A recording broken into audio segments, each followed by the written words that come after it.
Hey guys, welcome back to the channel. This is part 1 of our story.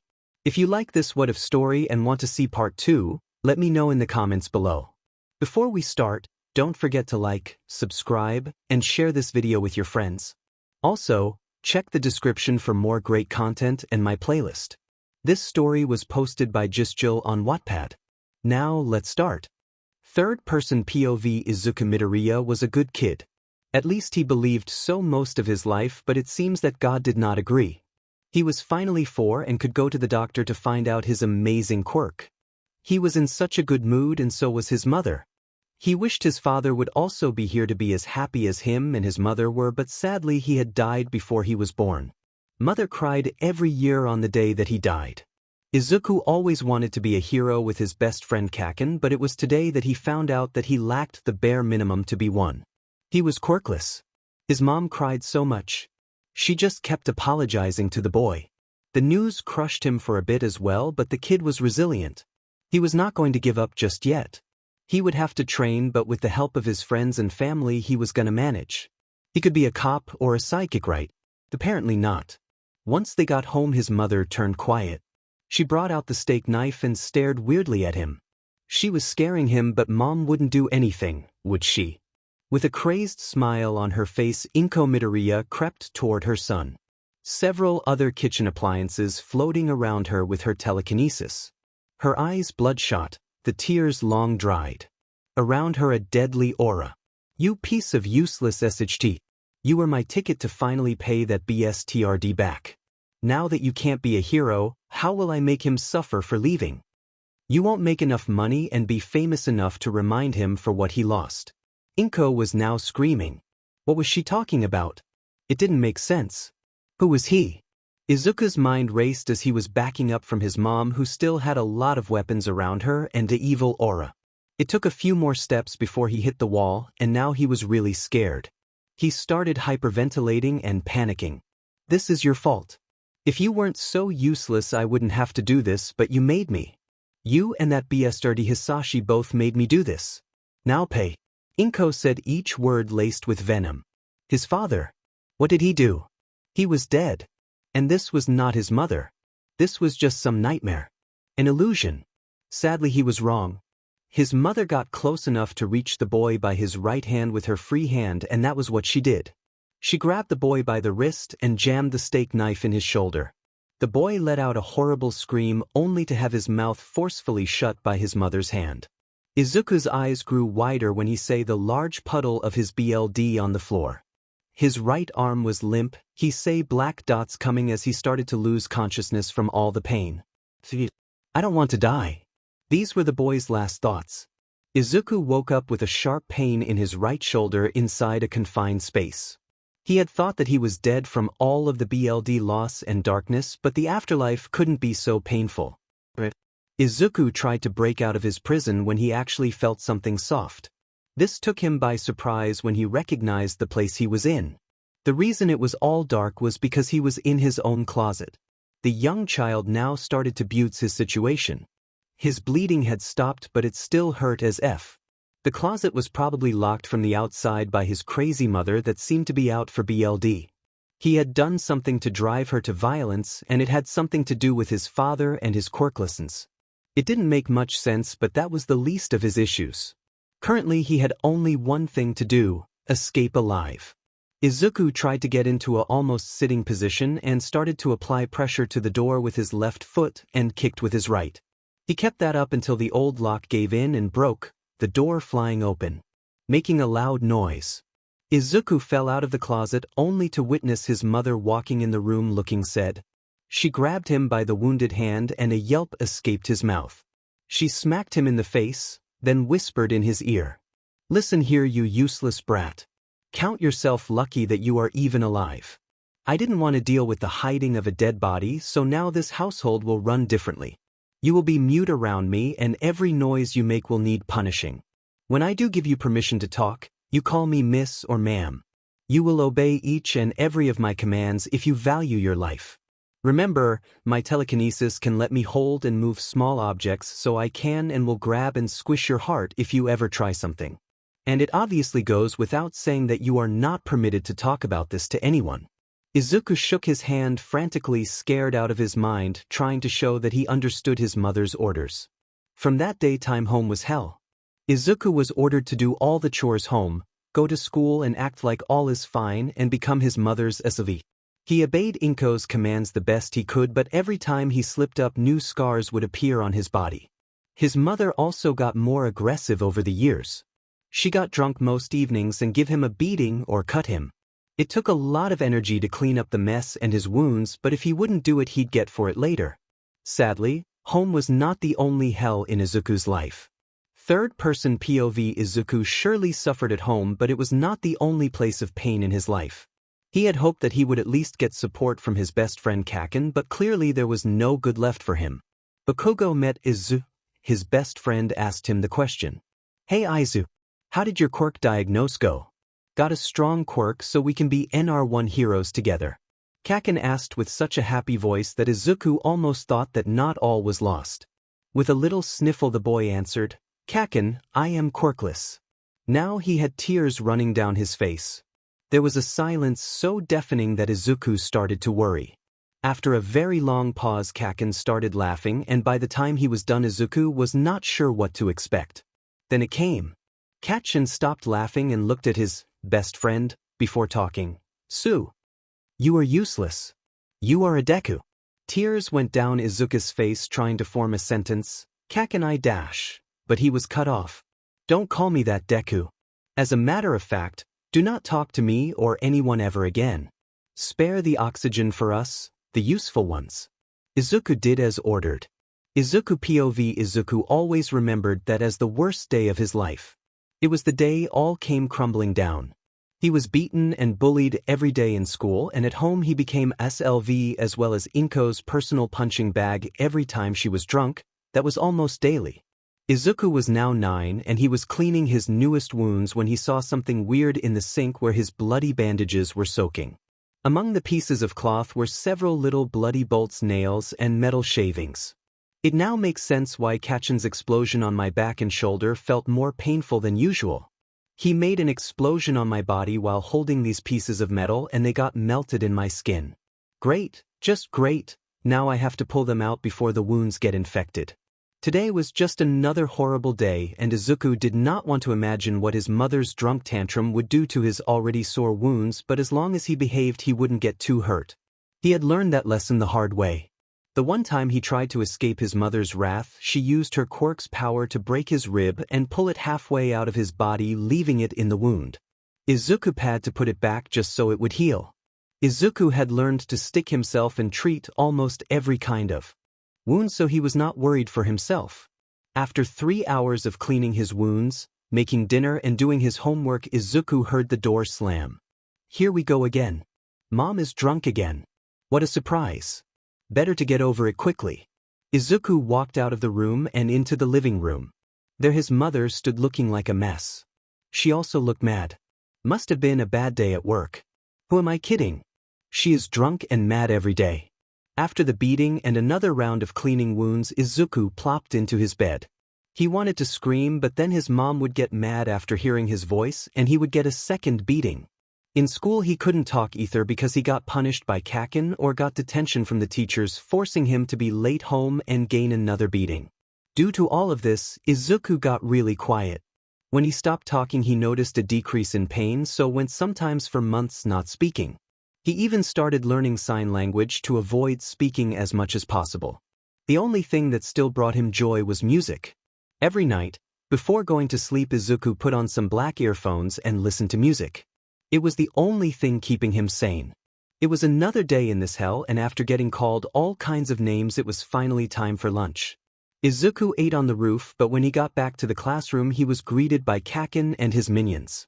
In Kacchans' left hand was an appealing red flower known as a death lily, and the other was behind his back. With an exaggerated smile on his face, Kacchans gave him the flower and started talking. "Congratulations, Deku, on your 12th birthday. Hope you enjoy my surprise." Then he took his hand away from his back and revealed Izuku's quirk analysis notebook. Izuku knew what would happen, so he didn't even react except bow and take the flower only to put it in his hair. He knew the meaning of the flower obviously, but he didn't care. It was an appealing flower. Then he watched as Kacchans blew the notebook up that he worked so hard on. It was not the first time this had happened, so he didn't dare make a sound, only silent tears ran down his cheeks. Kacchans saw this and must have found it quite amusing because he and his lackeys started to laugh. The bully then went up to Izuku and started talking one more. If you are so desperate for a quirk, then why don't take a fing swan dive of a roof and hope to get one in your next life? Suicide baiting was nothing new and Izuku had heard all of it before. He had lost count how many times he had heard that he should kiss the barrel of a revolver, become a human swing, to take a swan dive or to become one with the rails via train. Without saying anything, he just sat back down on his chair and his bullies walked away. It was after school on the way home when Izuku found himself getting attacked by some kind of sludge monster under a bridge. He didn't even really register that he was suffocating until he heard a loud voice shout, "I am here. Here to kapor you pesky villain and save this boy." "All Might," Izuku called out, still drowning. "This is it. I can finally ask him if I can be a hero." All Might punched the villain so hard that it exploded. Then he talked while collecting him. "Hello young man, are you okay?" Izuku was freaking out a bit but answered, "Yes thank you." All Might was about to go but Izuku got the courage to ask his question. "Mr. All Might, I have a very important question. Can a quirkless kid like me be hero?" There was a dreadful silence before All Might started to laugh. "Ha ha ha ha, I know you would die day one just like 2 minutes ago. People like you should not be acting like they can achieve anything." With that, the number one hero jumped away from Izuku, leaving him in a state of shock. To say that he was crushed would be an understatement. A large part of him knew Kacchans was right from the beginning, but hearing his hero say that crushed him. Izuku was home, changing his bandages when his mom opened the apartment's door. "SHT, she is early and I haven't even started cleaning or dinner. Brat. Get out here right now before I tear you apart." Izuku knew her threats were never empty, so he ran into the room covering his wounds by putting on a hoodie. "Today I got fired for my excessive drinking," she said, more than mad. "Since I drink because of your existence, I expect you to pull your weight and drop out of school to work and pay for everything." This was the last string and Izuku snapped. For the first time in years he ushered a word to his mother. "Are you fing crazy? I am 12 and you chose to drink, I didn't force you. I am done." 𝐀𝐮𝐭𝐡𝐨𝐫 went quiet with a bloodthirsty aura around her. Izuku felt like he was 4 again. He knew he had screwed up, but this was truly terrifying. Before the young boy could even mutter an apology, several clotheslines from the bathroom and both of the woman's hands were around his neck, choking him. He tried to claw at his mother's hands, but the grip got so strong that he started seeing black dots in his vision. "Never talk again. Is this how I die?" were the boy's last thoughts before blacking out. Izuku woke up in his bed. His neck felt so sore, like he was still being strangled. It was over. From now on his life would only be worse. He cried silently. He was not ready for such a horrible life, so he broke. His friend's suicide baited him for the umpteenth time.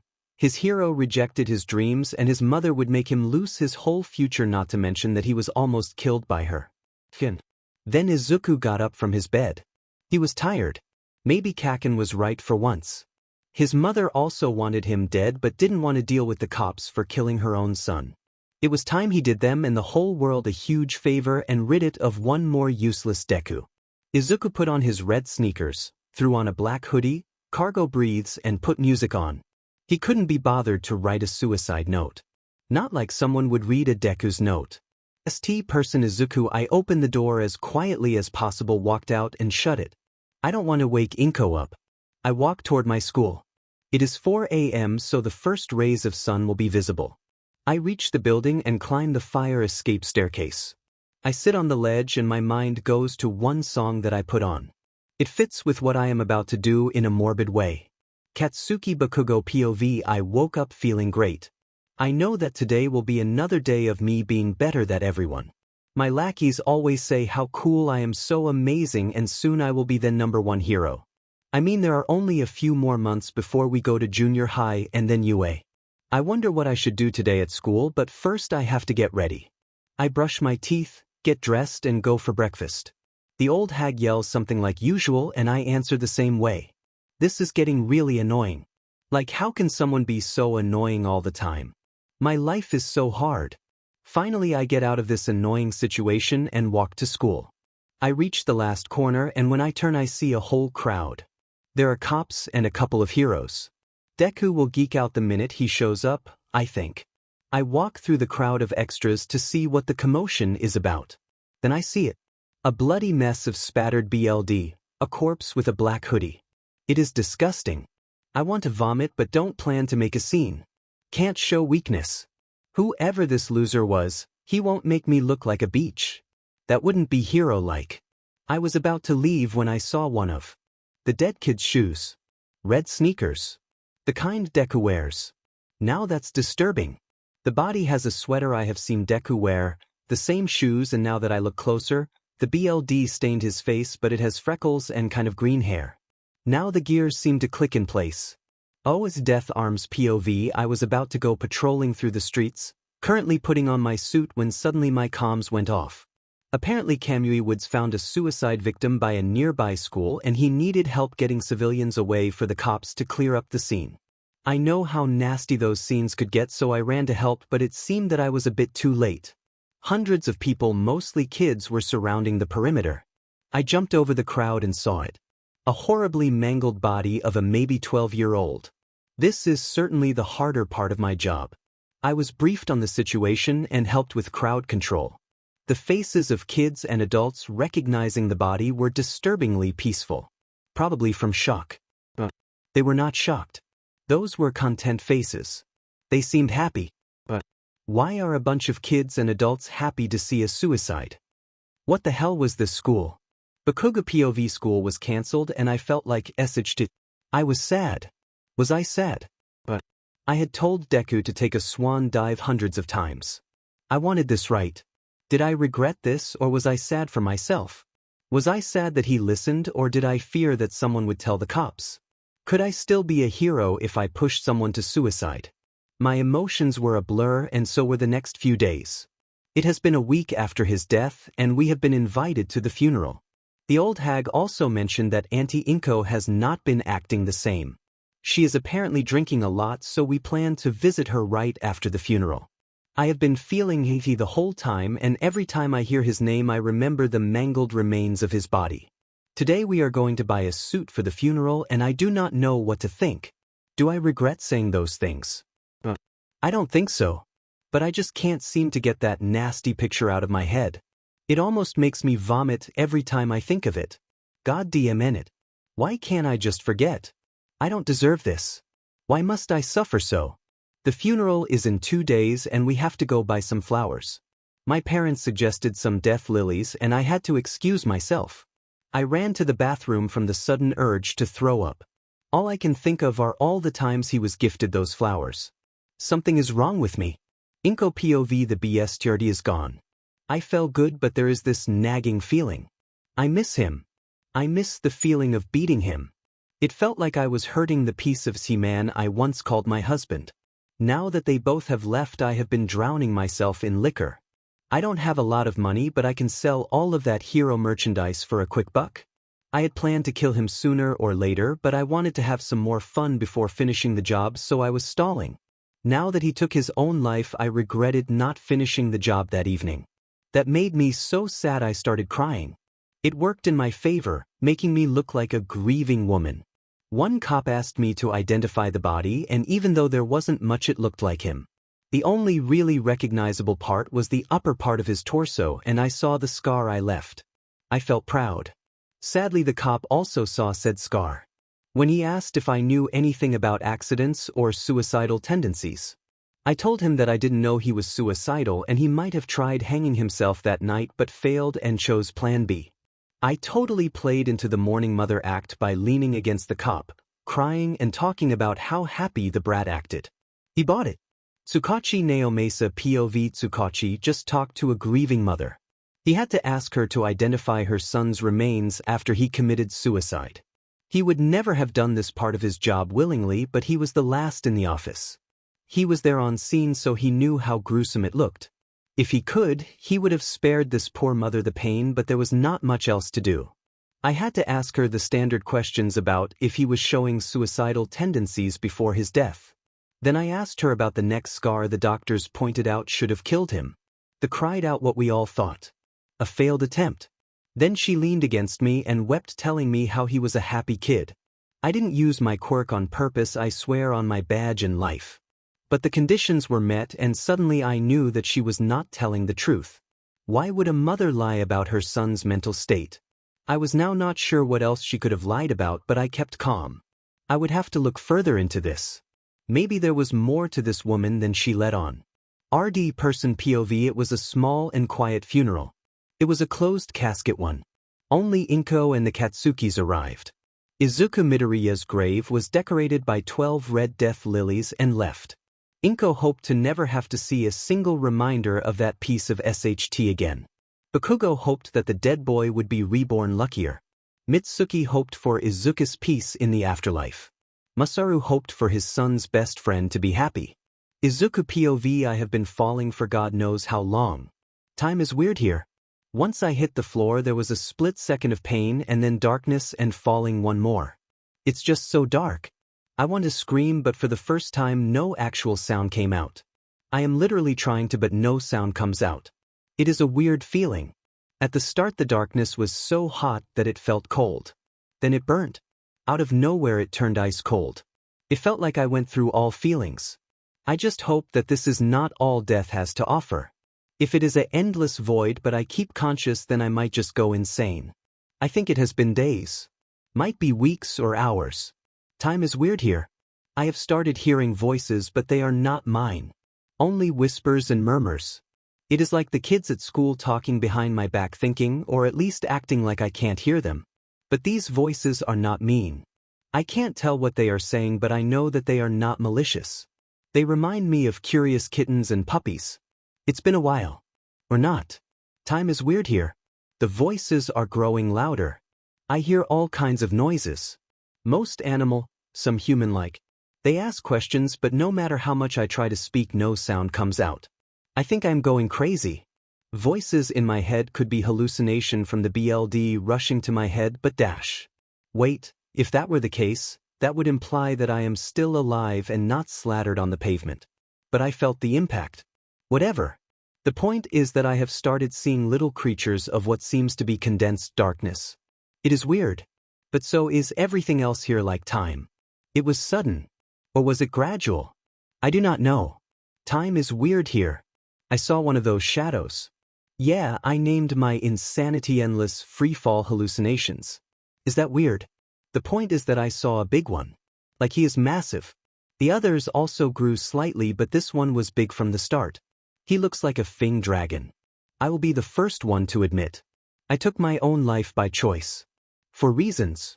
But getting mauled by some concentrated darkness/shadow dragon that might be real or just me going crazy was not part of the afterlife package deal.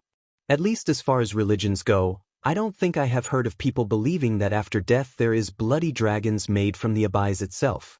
It reached my arm with its head. It started opening its mouth. For the first time in what felt forever I was scared. Suddenly I felt something other than falling and weird temperatures. I felt the contact of its head touching me. I was about to feel its teeth as well. Good news and bad news. Good news, I might not be going crazy and seeing things that were not there. Bad news, it meant the fang dragon was not fake. Stop. I couldn't say a word so I mentally yelled at the dragon and it actually stopped. It looked at me as kept falling down. The other shadows also stopped. Everything stopped. That gave me an idea. I mentally yelled once more, "Catch me."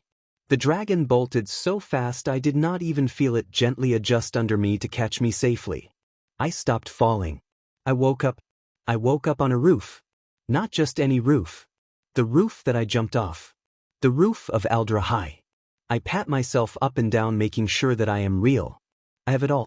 The black hoodie, cargo breeds, red sneakers and black earphones but no music is playing for some reason. I also have a black mask and gloves I don't remember putting on. Looking around I do see some more differences. The sneakers are a lot darker, the roof door is locked and the roof is wet. It didn't rain when I jumped. I put the hoodie and mask on as I leave the roof via fire escape. I don't want to fall in a place with weird time again. I check my phone but it's dead, so I run to the nearby train station.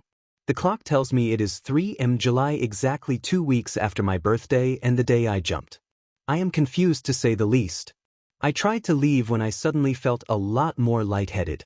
Slowly walking out of the train station, I seemed to be drawn to the dark alleys. As soon as I was in the shadows, my head cleared and I felt much better. Maybe the abyss left some permanent nerve damage.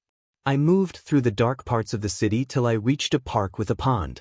Considering my outfit changed, I fear that my body has too. I reach the water and look at the reflection, taking of my mask and hood. I have changed.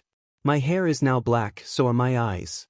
I have lost my freckles and I have a nasty white scar around my neck like Mom's last present.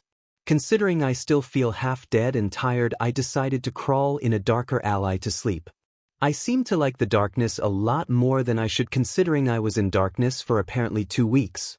It has been 4 days, and that I know for a fact because time here is not weird.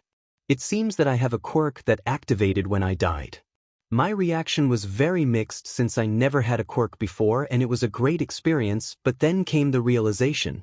Knowing that I wouldn't have received my quirk for God knows how long had I not been suicidal was horrific. And I know that near-death experiences don't count. That I know from experience thanks to my mother and Kacchans. Talking about them.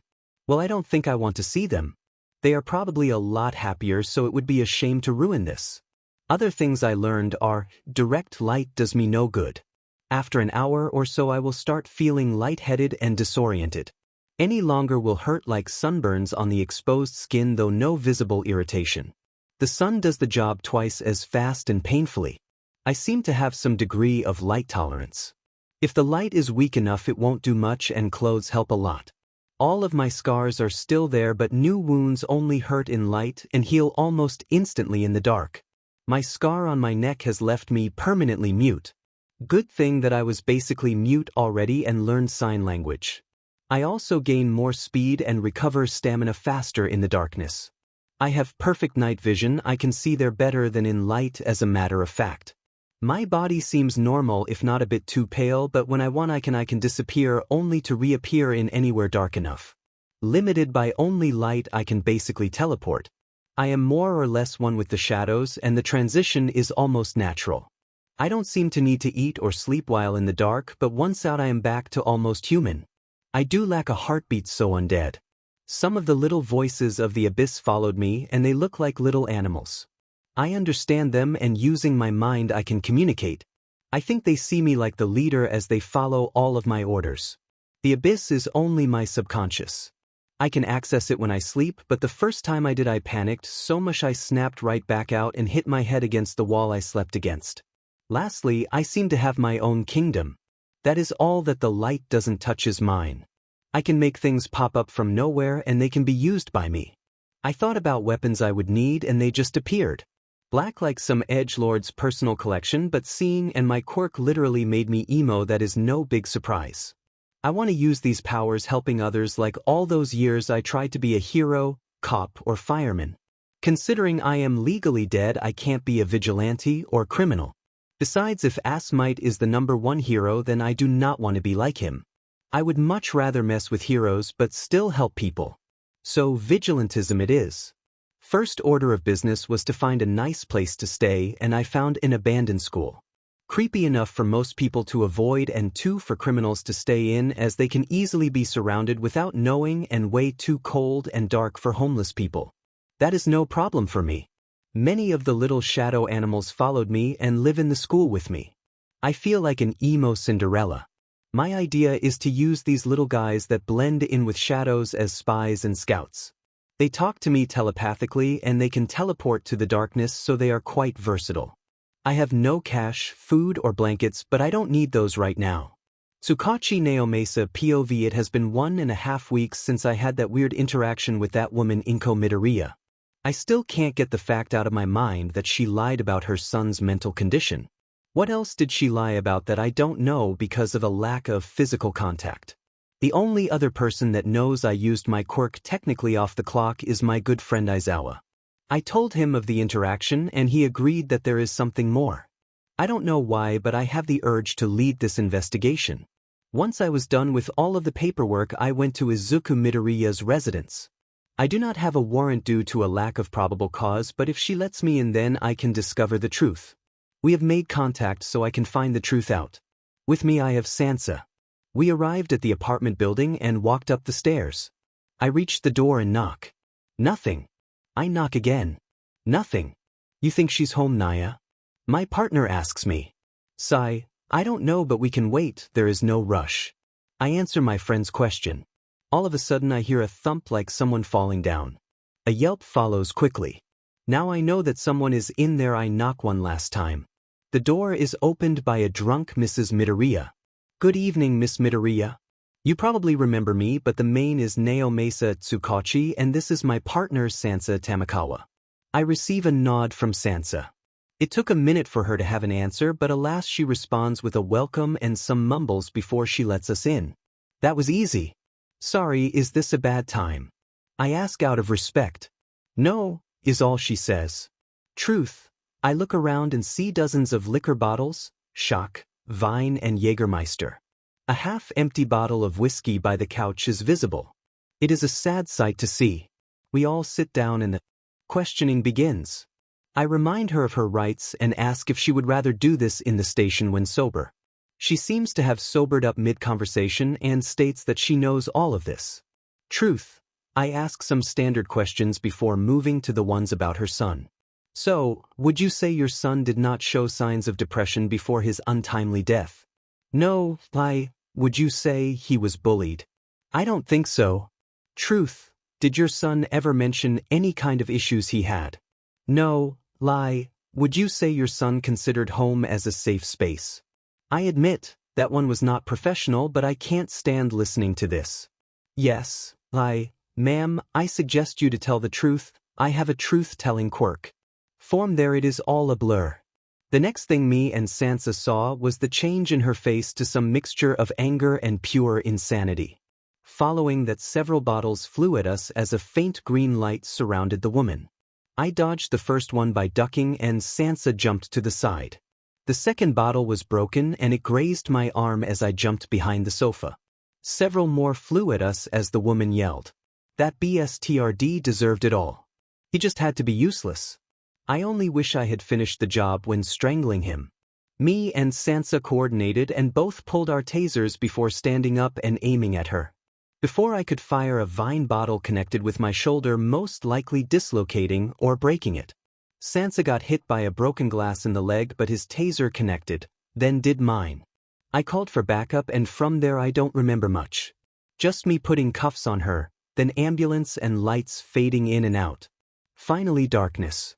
Tsukachi POV. I woke up to bright lights, beeping and the smell of sterilizer. I'm in a hospital. Phew, I groan in pain. You can say that again, Naya. I hear someone reply. I look to my left and see my orange-furred friend sitting in his hospital bed with several IVs on his arm and a large patch on his leg, probably where the glass bottle hit him. He also has a new scar under his shoulder. My own body is not much better. I remember getting hit by a blunt part of a bottle and my right shoulder was most likely broken, so I have a shoulder cast. A glass shard also nicked my other arm, leaving a not-so-nice-looking mark. Good thing that we got a healing quirk doctor. After a whole week I finally got back to work. I still have the cast and Kenji didn't want me going back, but I insisted. I need to know what really happened because everything feels off. They seem to have already interrogated the woman and she surprisingly confessed. She told them that she brutally beat her son every evening until she fell asleep or got bored. She forced him to do everything around the house, forbid him to speak. If he did not do what asked of him, he was properly punished. The young boy had to treat his own wounds. She cut him often and used her quirk to torture the boy. She was also an alcoholic. The evening before he took his own life, she almost strangled him to death, leaving the scar on his neck. She is a true monster. She also mumbled something about how the boy was too similar to him, that when he was diagnosed as quirkless she snapped.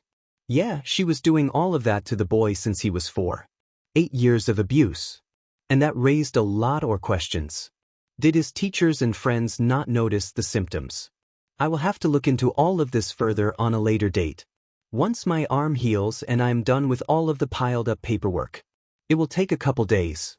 In the meantime, she was taken to court and the judge ruled her legally insane. She was sent to a mental hospital. Izuku POV. These last few days have been fun. Considering I am not that strong as of right now, I have not fought a single battle. Instead, I have sent my shadow friends to every corner in the city. The goal is to set up a clear information network. Most of them are mice, rats, cats and dogs. Others might see some starry animal while I have an extra pair of eyes. I use these to search for heroes during the night. They look realistic enough if not looking carefully can't be distinguished from normal animals. I ask the shadows to follow them and update my mental map of their patrol routes. If they are in a fight, I teleport myself to see it. If I want to be a vigilante, I have to learn as much as possible about my potential allies or enemies, depending on their vigilante policies. I also checked out all police stations, fire departments and hospitals. Plus, I can learn their moves and practice them in my free time. So far I know that Rock Lock, Amplifier, Fourth Kind and Eraserhead are available and safe to approach with minimal repercussions. These four were the night shift except Fourth. He is only late on the streets when helping the community during some project if it takes a little longer, but he never runs from a fight even if tired. Eraserhead was the only one to notice my little spy.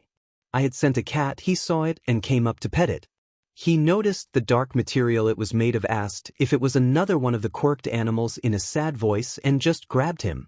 He looked for a collar and found none obviously and started walking.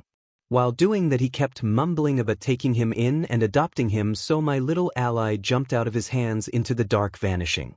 A mouse nearby told me that he was visibly upset. Other heroes patrol include an overgrown chicken, the dumpster fire, and Edge Shot. They seem to patrol during the night without a set schedule or patrol route. There is also the early morning heroes, but I do not think I will be strong enough to keep my shadow friends in the sunlight for very long. It is now time to pull of the next part of my plan. Using the animals, I search for crimes in progress, then I teleport via darkness to any nearby hero and get their attention. Once they chase me, I can lead them to the crime scene. My shadows stall the villain until I arrive. That was the plan, at least till I am strong enough to fight criminals myself, but turns out my little friends are stronger than expected. They found a man robbing a young girl at knife point, but before I could reach Amplifier, the thug was running away from the scene without a single thing. He had bite marks and dozens of black crows had pecked him badly. I decided to finish the job myself and teleported one ally in front the man. I had my mask and hood on. He freaked out when he looked at me when I was made of the same thing my friends were. For dramatic effect, one of the crows landed on my shoulder.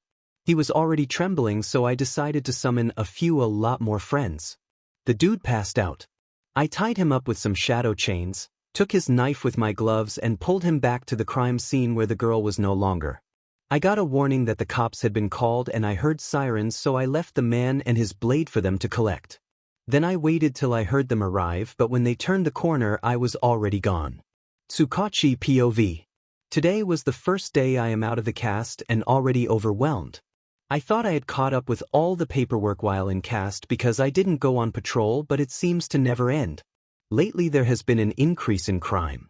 Some new drag has been circulating and more thugs are on the streets. I guess I will have to pull an all-nighter. It was maybe 2 a.m. when we got a call. Some young girl got pulled into an alleyway and robbed at knife point when suddenly several black dogs and cats ran at the thug and bit him dozens of times. Following that, roughly 30 crows flew in and pecked the man half to death. He ran without taking a single thing from the girl trying to get away. Yay, now me will have to catch some idiot, but it will probably be easy. He seems to have left a trail of BLD, the girl explained before leaving in case he would come back. I am more worried to deal with some crazy animals. When we arrived, all we found the place she told us about, we didn't see a single animal. All we found was an unconscious man matching the girl's description. Next to him was the knife he had, but just far enough he wouldn't reach it if he woke up. His binds were not rope though. He was confined by some black chains. When we pointed our flashlights at them, they started to dissolve. Great, someone used their quirk on the poor man. Maybe the animals are quirked. Wouldn't be the first or last time this has been seen. If I am not mistaken, Eraser said something about a quirked black cat made from something that looks like condensed darkness. This will be a long night. Izuku POV. I feel amazing. I took out a criminal. Well, actually my little friends did, but I like to think that they are a part of me. I would put on some music to celebrate, but I still haven't charged my earphones and I don't have a phone. I also don't have food and a bed, but I am dead. Besides some minor headaches when I am in the sun, I don't need these things.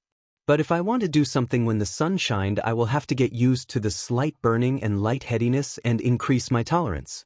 I do have one way to deal with those and my money problem. It might not seem much, but people are really careless with coins. From 1 yen coins dropped in the sidewalk to some 10 and 50 yen coins forgotten in vending machine change slots. And the sewers. So many people drop coins into sewer drains, it is crazy.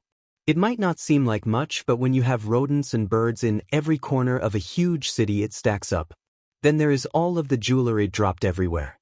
From earrings to necklaces and rings, but I feel like that would be concerning if a 12-year-old boy brought half a bathtub filled with expensive jewels to a pawn shop. Maybe the owner would think I have a quirk to find or make them, in which case I would get in trouble for illegal quirk use. Or he would think I stole them and call the cops. Not great either way. The total in dropped change is enough to buy myself the necessities and a lot more. It took 2 whole days for my shadows to collect most of the money, and I have a lot of friends. I went to the bank to exchange the coins for a little more. I bought myself a decent mattress, a cheap computer and phone, food and some civilian clothes, so when I walked during the day I wouldn't be recognized. Good thing that we live in a world where no one bats an eye at someone wearing a mask midday. During the day I now usually visit either the library or the coffee shop nearby. These 2 places have nice and dark corners. I enjoy reading and learning new things, so I grab some books and chill in a corner for hours.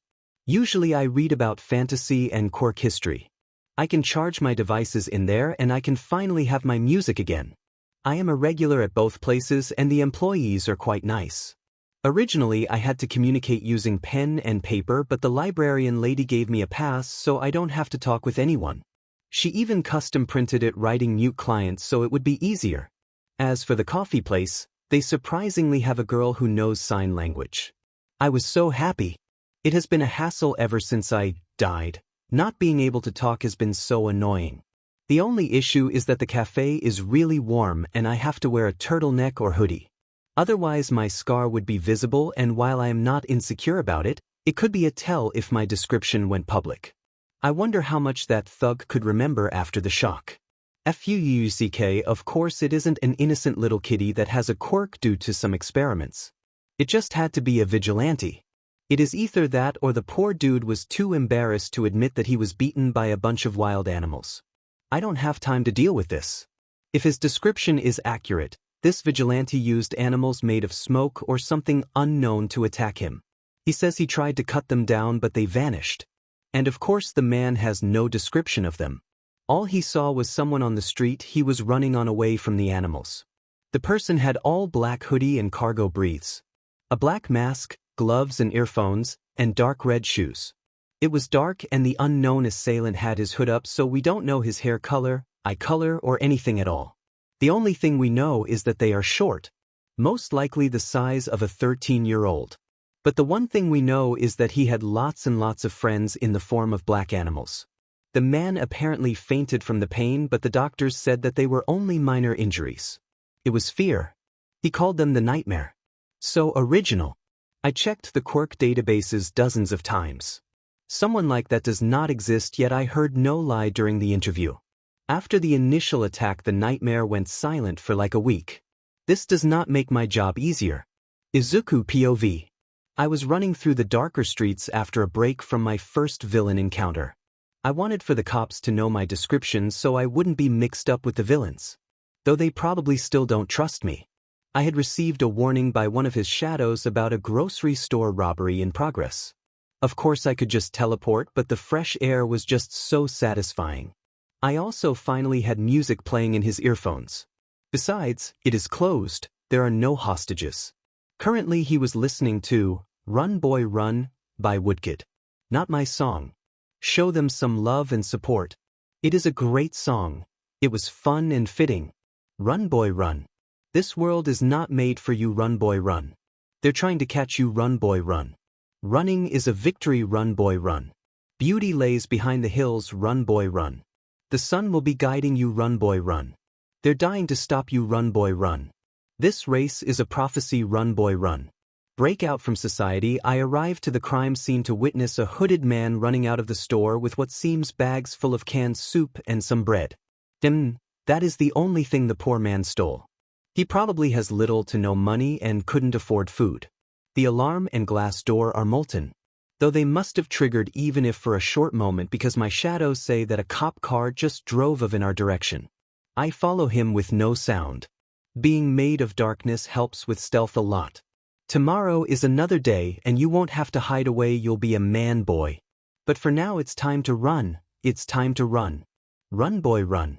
This ride is a journey to run boy run. The secret inside of you, run boy run. This race is a prophecy, run boy run. And disappear in the trees. The man ran into an ally, then another and another. After what seems like a solid 10 minutes of running in a maze, he finally stops and runs through a door. I follow him now in shadow full form till he reaches the rooftop. Tomorrow is another day and you won't have to hide away, you'll be a man boy. But for now it's time to run, it's time to run. Tomorrow is another day and when the night fades away you'll be a man boy. But for now it's time to run, it's time to run. My song has stopped as I witness a sad scene. Dozens of empty food. Cans and water bottles. The man takes off his hood to reveal a black-haired man with dozens of scars. He has burned flesh all over his body, only held together by medical staples and a dream. He unpacks his bags and grabs a can. The man uses his quirk to make a blue flame at the tip of his finger. He is warming his food. At least he is not crazy. I decide to reveal myself, so I teleport back to the stairs and walk up a floor so he hears me. I arrive at the door and open it. My face meets his and he looks shocked. He actually choked on his soup. Did he not hear me? I thought I was loud.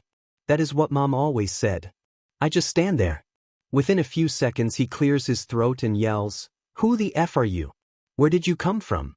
See, I can't talk. Aren't you gonna say anything, brat? He is still yelling and threw an empty can at me that I dodged. Nope. Screw this. I didn't think this through. I turn around to leave, but before I could fully open the door, he slams his fist next to my face, melting the door.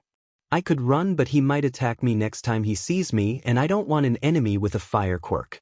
If artificial light can hurt me, then I do not want to know what he could do if he sneaked up on me. My train of thought is stopped as he grabs my collar.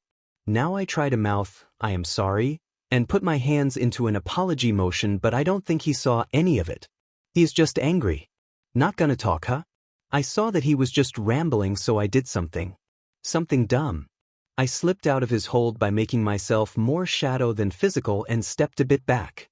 He noticed and ran at me, yelling when I turned around and jumped to the roof, then turned into the darkness. The look in his eyes as he saw me jump, but when he ran by the edge he didn't see my body falling or hit the floor. Then I was back on the roof, on top of the roof entrance, sitting. He stared down for another solid minute before turning and mumbling, "What the F?" Then he saw me. What the F? A mix of confusion and terror in his voice was visible. He took a step back and tripped. In the wrong direction. I had to teleport to the edge of the roof next to him and catch him so the dude wouldn't fall. Oh, I am going to have so much fun with him. The poor guy just sat down, obviously panicked. Who the hell are you?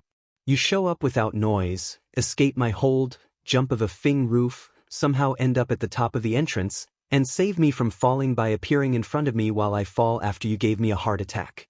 I only nod. I also have a grin under the mask, but he doesn't see it. At least talk, you crazy. And he grabbed me by my throat and shook me a bit. Bad choice. The memories of mother kicked in and I went a bit apes hit. I kicked him in the guts, dug my nails in his hands, dozens of dark chains popped up and pried him violently away from me, some around his burnt flesh. 2 larger dogs also showed up that growled at him. I think I was having a panic attack.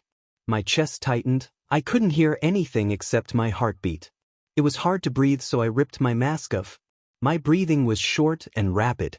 I felt like my hoodie was choking me like she did, so I pulled it away from my skin. He might have used his fire to get out of his chains and my dogs disappeared due to the fire and he was trying to say something. Dabi POV. This random dude showed up, scared the living SHT out of me, didn't talk, and when I tried to shake him for answers crazy, kicking me and having some kind of dark chains suddenly bind me as some dogs appeared next to him. His breathing went nuts and his eyes widened so much they went black somehow. He ripped his mask off. He is a kid. Then he tugged at his hoodie trying to open up as much space around his neck as possible. The kid was hyperventilating. So much trembling and tears. I had to burn the chains but they disappeared when my fire touched them. So did the dogs. Now here I am, next to the unknown attacker that managed to surprise me, escape my hold and scare the living F out of me only to have a panic attack. What am I supposed to do? This reminded me of Natsuo. Back when we were little he was easily to scare and went into a state of panic when he was scared. Back then all he needed was a distraction, so I carried something weird on me at all times. I have given him a wood toy, a pair of glasses, a spoon, a bag of sand, and once I gave him a single bean. After a while he seemed to get better, not having any more panic attacks, so I stopped carrying interesting stuff. The kid's reaction was several times worse than Natsuo's, but the symptoms were similar. In a panic I handed him a can of soup. Instead of grabbing it he phased through my hand and the can. But the sight of the can might have been enough to get his mind out of whatever state he was as he stopped trembling. His eyes were at least somewhat normal and tears stopped. He was still hyperventilating. Breathe, kid. Breathe. It took another couple of minutes for him to fully calm down, but when he was done I decided to make a flame so I could properly see his face. The stars were not enough. He winced at the flame so I kept it low. Now that I was looking at him, I could tell a number of things. He looked about 12, just like my little brother. He had black hair and eyes. Scratch that. He was completely black except his skin, which was a sickening white. Like the kid had not stepped into the sun once his entire life. As I looked at him he seemed to move back slowly from the light. You don't like the fire? The kid nodded. Why not say anything? He seemed to flinch at the question and avoid my eyes, but after a while he put his hands down from his black shirt and a horrific scar around his throat was visible. Did me grabbing him there trigger his panic attack? Did I trigger some bad memories? I asked with a bit concern. He nodded his head several times. And that is why you don't talk. This time he hesitated but nodded again. Izuku POV. I just showed this rando my most distinctive part. If he saw me in civilian, he might not recognize me, but the scar is a clear giveaway. Then again, I ripped my mask off in a panic. Why did you follow me, kid? The guy asked. Then he facepalmed. You're mute. I shook my head and he looked at me amused. I know how to communicate. I always have something to write on. But he might have issues reading in the dark and I don't want him making his fire bigger. It already hurts a bit. I fished my phone out of my pocket and typed, I saw you steal food and thought you might need some help. He read the text and looked at me in a funny way. You thought I need help. 𝐶𝐻𝐿, did I offend him? Kid, you're half my age, mute and flinch at light. You clearly need help more than me. The light is quirk drawback. Muteness is no big deal and I have a lot of cash. So I thought that if I gave you some you could buy food legally. The man stared a good 2 minutes at the text, then at me. Really? And where did you get all that money you were talking about? The streets, sewers and trash. He looked at me, one eyebrow raised. So I summoned tens of mice and rats. We watched as they collected every empty can into a pile, then making a pyramid out of it. He turned his flame brighter to see it all. That hurt, so I backed away. It also made tens of my shadows vanish. Seeing that he instantly lowered the flame again. How many can you make? And how far can they travel away from you? Thousands. And they can go where there is no light. Only problem is that I have to be near for them to be made. Can't make them appear at the other side of town. But they can travel away from me. Okay, I will admit that is cool. So, you want to help me? Well, that too. I would also like someone to bother if I am bored. After he read that, he looked up to see my grin. Then he laughed. Count me in, kid. You got spunk. Awesome. What's your name? Call me Dabi, he responded with a kind smile. I am 𝐀𝐮𝐭𝐡𝐨𝐫, a little on the nose, don't you think? 𝐬𝐵 answered, clearly enjoying this. I just shrugged. We kept talking for the rest of the night. Or he talked and I typed the answers on my phone. Dark mode is great. Tsukachi POV. The entire police department was on edge. Now that we know to look out for animals made of pure darkness, we have found many all around the city. If we try to catch them, they vanish. There is one on every block or maybe even more. There are so many it is terrifying. The only thing stopping them is light. It destroys them. We think. If they are used against us, then even if we were under a full moon they could block out the sky for half the city. If the people found out that every cat, dog and bird is most likely a drone for someone, it would cause mass panic. Most of us are paranoid that they could attack at any moment and we would be dead in seconds. Thank God that the day makes them leave. Izuku POV. I was just sitting in the cafe, drinking my first cup of today, chatting with 𝐬𝐵 through text when I saw 𝐸𝐸 walk in. I told him that I had to go and listened her talk about some villains with the staff. She then proceeded to tell them how the villains took over the mall nearby and she had to ask for backup because she couldn't transform without crushing people and she had to put her hero costume on in the bathroom. I note this down. Then I waited for her to leave. I stayed for another couple hours before leaving like I would normally. I was ready to gain some blackmail material. I put my music on and went on a nice walk. Ghost, Confetti not my song. Show the original creators some love.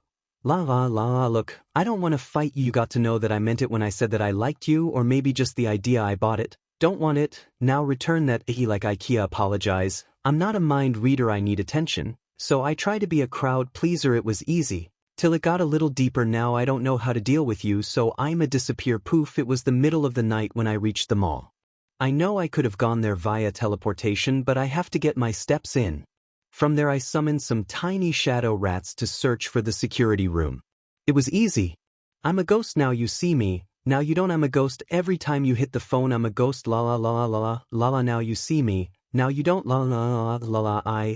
I know it's inconvenient to change your background, but let's back down so you can see this is a problem. I don't want to put myself in front of. That's why I blocked you, 'cause I'm not the guy you should rely on or spy on, creep on. I don't know, you just ain't that type of hoe. If I don't holler, let me go. I should have said it, but I didn't, and I won't. Poof. Once I had found it, I looked for the night guard. He was sitting and looking at the cameras. On the table was a bag of carrots, a protein shake, and a sandwich. The old camera records were behind a wall to the left of him, so that was where I teleported to. I'm a ghost now you see me, now you don't. I'm a ghost every time you hit the phone. I'm a ghost la la la la la la. Now you see me, now you don't la la la. I know you hate me, hate me, hate me, hate me, hate me, 'cause I've been shady. Shady, shady, shady. I don't get reception. I missed your call, but best believe I got the message. Why don't you just leave me alone? I think it's lasted way too long. I thought by now that you would know, but since you don't. I'm a ghost now you see me, now you don't. I'm a ghost every time you hit the phone. I'm a ghost la la la la. Now you see me, now you don't la la la la. He didn't hear me enter the room, take the recording of yesterday's attack and grab it. I knew that the authorities might need it to confirm info about the attack, so I copied all of the info over to my computer piece by piece, then copied it over to an external drive before continuing. It was not the fastest sneaky job in the world, but I was lacking a better piece of technology. Once finally done, I put it all back and with my sound erased I left. It has been 6 hours since my little heist and I already found the exact time 𝐸𝐸 came into the battle with suit and earpiece. Had she not mentioned that she had to change in the public bathroom, I wouldn't have known to look. With that I just rewind the footage until a woman matching her build, hair and eye color entered the bathroom. I know what her civilian identity looks like. Now all to do is find out her real name. That too was terrifyingly easy. All I had to do is look at the hero school yearbooks 1 to 3 years prior to her first official debut. And I found her name. Like legal name. It is creepy how much can be found on the internet if you only know what you are looking for. Seriously. Why tell useful information in public? Why talk about how you had to jump in combat while out of hero costume and say where you put it on? Anyone with a couple brain cells can find out what you look like out of costume. They do not have to find your real name. All they have to do is see you in public and threaten you. If you are held hostage in the middle of a crowd, you are helpless. Thing dumb woman. I will have to make sure that from now on all info I use gets deleted. I wrote all of the info down before putting it in the darkest part of the school. Somewhere where no one could find it. The ventilation. Lady. Yu Takayama. I have been busy.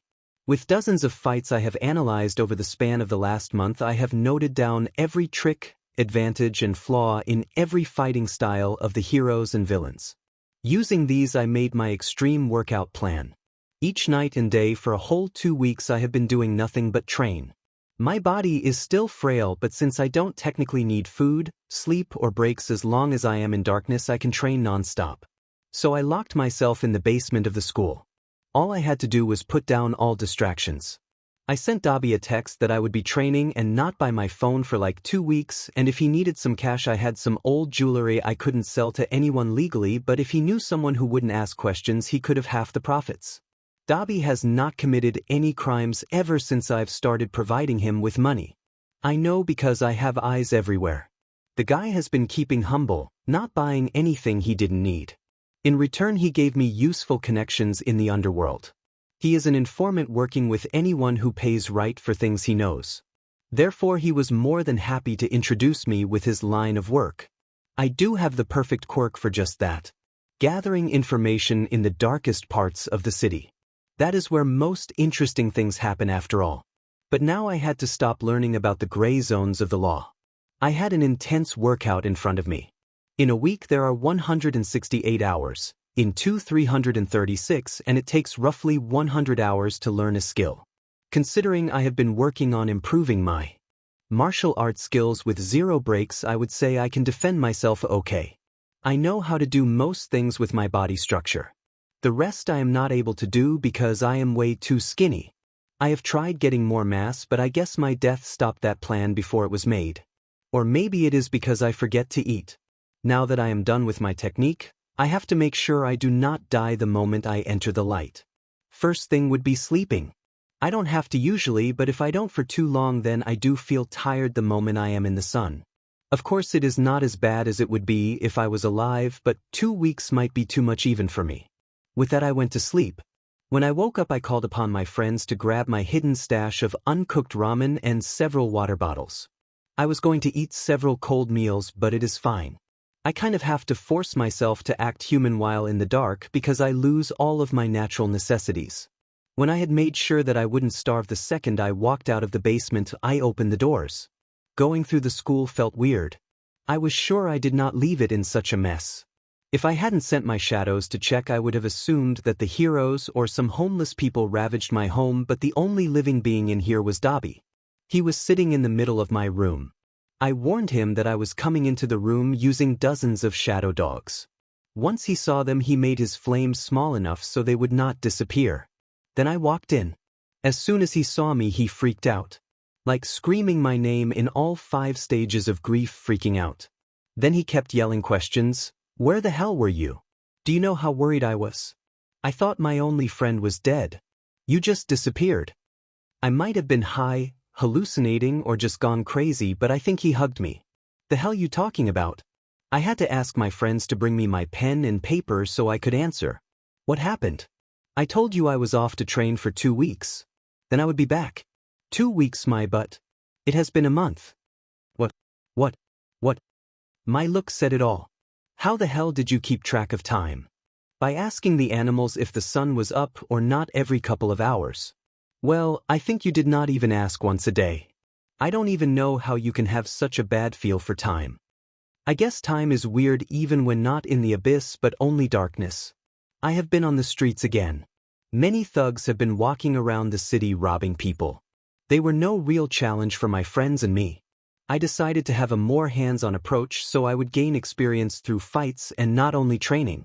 After all, I do not want to be helpless the moment I have to fight someone who knows martial arts better than me. All I had to do is distract them from the victims with chains or animals. Then I would use all I have learned from all the training. These guys are not trained at all. The moment I hit the weapon out of their hands, they resort to quirk use. The quirks they have could be strong if trained right, but they are nothing more than bumbling idiots. The last guy I fought could turn plastic into spikes that can cut through steel. He could have fought by throwing bottles at his enemy and turn them into spikes the last second and beat his enemies with the element of surprise. or let his enemies catch them and then make them into spikes piercing their hands. Instead, he used his power to make knives to rob people with. Once he ran out, he just tried to run. The guy before him had a mutation quirk that made him into an armadillo. He used it to roll downhill faster. Seriously. You have an almost perfect defense and you use it to go down faster. Like, at least try to learn close combat and using the fact you do not have to worry about your biggest blind spot. Within 2 days I have taken down more than 13 villains. I started waiting till the cops arrived by the crime scene and let them see me for less than a second in their peripheral vision like an unnerving shadow. Let them see me but never properly meet me. It has been a good while since I have been in the cafe and library. Lately I have been spending more time with dabs in the underworld part of town. Their villains and underground heroes can get info. I like finding things out and Dobby makes sure the clients receive the knowledge I provide for the right price. He knows my moral code and how I feel about people who do illegal things because they like to and are not forced by fate. If he finds that kind of people, he gives me an opportunity to take them down and locked up. That is how I ended up in this situation. In front of me is a pretty well-known villain named 𝐒𝐮𝐿. Dobby had supplied some info broker named 𝐒𝐮𝐿 about an international drag trade crew I recently spied on, and he told Dobby about some strong dude who was going to 𝐒𝐿 to kill some tough heroes. 𝐒𝐮𝐿 mentioned something about him being bad for business because he attacks without thinking and often doing more damage to his own allies than the enemy. So I went there to remove him from the streets. What I didn't expect was that he would lure out the rescue hero's water hose by starting several fires. I knew that they were strong, but he was crazy to lure them out when other heroes were not far. Nonetheless, it was bad. Civilians all around panicking, couple buildings burning, people dying. And the heroes were losing. The fires weakened my powers, but chilling with Dobby plus the help of the firemen helped. The 2 heroes were alive but hurt badly. Most likely about to pass out from the BLD loss. 𝐒𝐿 was staring with a big grin. This was no man but monster. I was above the battlefield, standing on a large eagle silently fanboying about the half-dead heroes. The burnings made a sort of arena by falling down and making a barrier. I called upon my strongest shadows to break through the blockade to make an opening for those who could walk. Several horses with black chains connected to the debris pulled away. I jumped down, reaching the battlefield with a loud thud. I didn't do it for the dramatic effect but for the distraction. And it worked. 𝐒𝐿 whipped around and stared at me for like half a second before screaming, "Who the hell are you?" Using that distraction, I made chains that pulled the wounded water hose heroes away from the villain. It did not go unnoticed. "You're not going anywhere," he yelled, but using his own shadow I held his arm with the biggest chain I could muster up. Instantly he knew it was my doing and rushed at me. My animals had made an opening for the civilians, so I turned them into gorillas. They started lifting the wounded and carrying them out. 𝐒𝐿 was not exactly hard to dodge. I did have a lot more darkness than before as the fire was disappearing. I was landing some okay hits even. The one time he managed to feint an attack perfectly and hit me, I was too close to the fire. I half blocked the attack to my ribs but still flew back several meters. I only stopped because my eagle swooped down to catch me before I crashed into the rubble. Bleeding for a good minute, I counted my wounds. One of my ribs was broken and so was my arm that I blocked with. Coughing up BLD, and for a second I felt like I was going to die again. Then I was thrown in the dark and my wounds fixed themselves. The villain was giving some monologue about how he wanted to fight someone strong, but he was disappointed, but I would lie if I said I was listening. I am no hero and lack experience. I am not dumb enough to not know that. That was why I was not fighting but stalling. More heroes would arrive soon, until then I cold help save people and stall him. We kept dancing like that for several more minutes. Most of the civilians gone and the heroes arriving to clear the area. The police also arrived in full 𝐴𝑤𝐼𝑇 gear. Several of them noticed my animals helping people, and I think they recognized them because they kept saying that the nightmare is here helping. Then they saw me and their theories seemed to be confirmed. The combined forces were closing in to the battle. Helicopters passed overhead with light beams. They weakened me, but I was not that worried. If it wasn't for the fact that he saw I was not listening, he might not have realized I was doing other things. Once he noticed, though, he changed his tone. He started aiming for the cops and civilians. The heroes tried to shide them, but their movement was halted. Now I was a bit annoyed. I was playing distraction so well and he was ignoring me. Was I not good enough? I was not a bit annoyed. I was sad. Using the darkness, I made several nets to catch the biggest rocks he threw. He looked at me with a "You're still here." Look, and he scoffed at me. Aren't you like weak against the light? These cops are already shining enough light to make wounds do damage, right? And your little friends don't seem to like the light as well.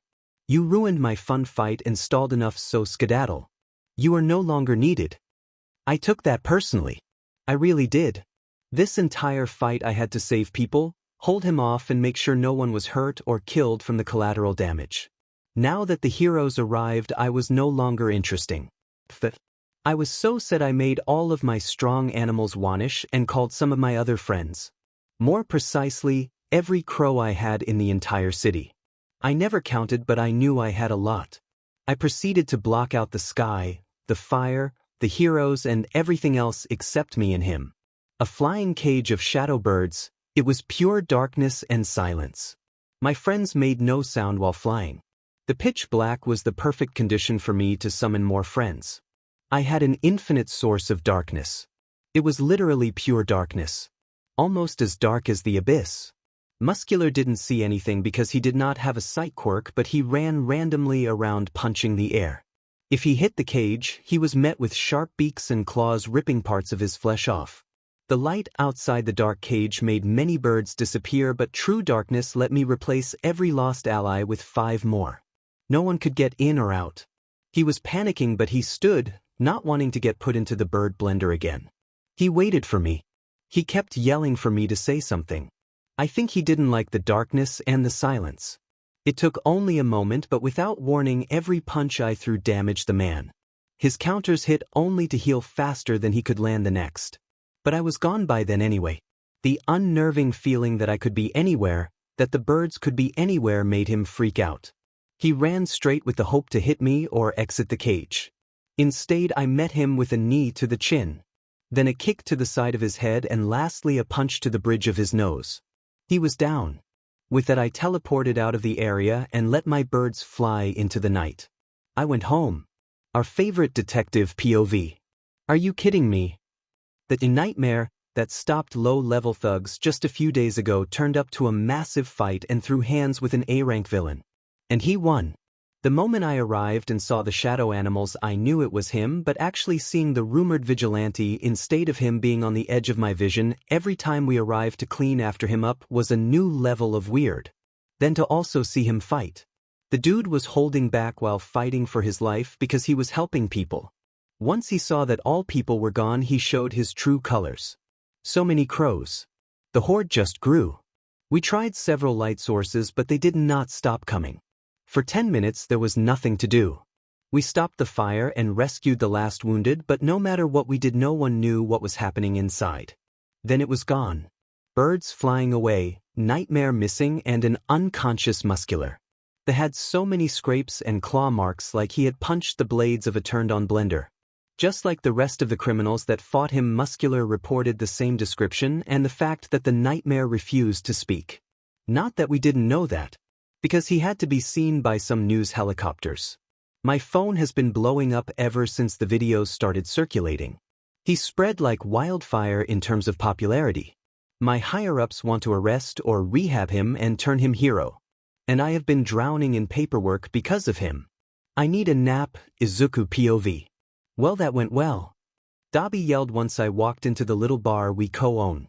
Yeah, we bought a bar. It is mostly for him to live at and trade info. It is our personal location and our clients know where to find us. I grabbed my phone the moment he said that. What went well? Your fight with 𝐬𝐿, of course. The man practically yelled. How do you know that? Dabs looked dumbfounded by that question. The news station had a helicopter broadcasting the entire fight. Did you not notice it? I was a bit busy. The scarred man laughed at my response. You can say that again. From there our conversation went down the business route. I finally went back to the cafe. The staff seemed glad to see me. I think they missed me. They said that they were worried because I never go a week without coming in here. I had never given them my name, so they always called me funny nicknames, and I liked that tradition. It was sweet. And I did miss their coffee. It was also the only place beside the library where I wasn't getting constantly questioned why I wasn't at school, home, etc. I bought myself a nice warm coffee and just chilled in my little brooding corner, as they called it. I told them I was at my grandparents' across the country. Me and the nice girl who knows sign language chatted for a bit before she went back to work. She is a bit like a big sister to me. And the owners are such a sweet couple, always asking if I need anything. Just wholesome. I was just chilling on top of a roof in my vigilante suit listening to AC/DC when I felt a pair of eyes staring straight at me. My shadows said that a certain four-armed man was staring straight at me. Being in a good mood, I decided to greet the hero, so I jumped down into the alley and walked out on the dark street. There he stood, both pairs of arms crossed. He seemed mad, but not in an angry way. More like a disappointed parent way. He seemed a little bit surprised that I showed up, but he quickly masked his shock with a slightly less mad face than before.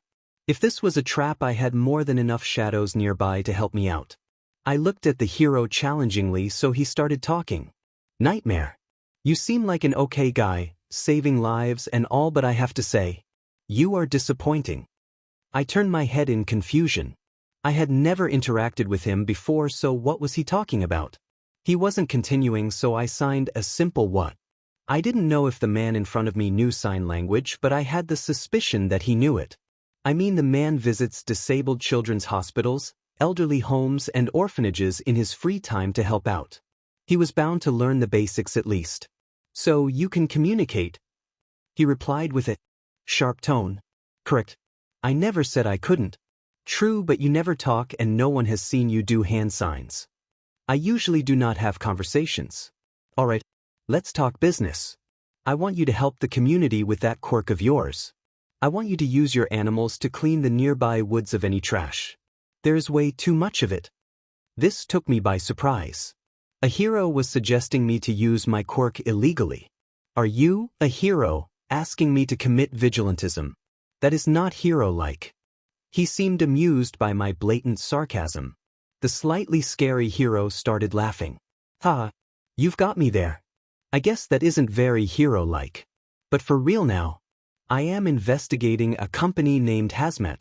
They do trash collecting. They say that they dispose of it in a safe way, but I think that they are burying it in the woods. The company has 2 trash disposal sites on paper, but I have not seen them work in months. And many of their trucks are driving near the woods. It is private property and I lack evidence to get a warrant. The national park close to it has been looking horrible, most likely due to poisoning.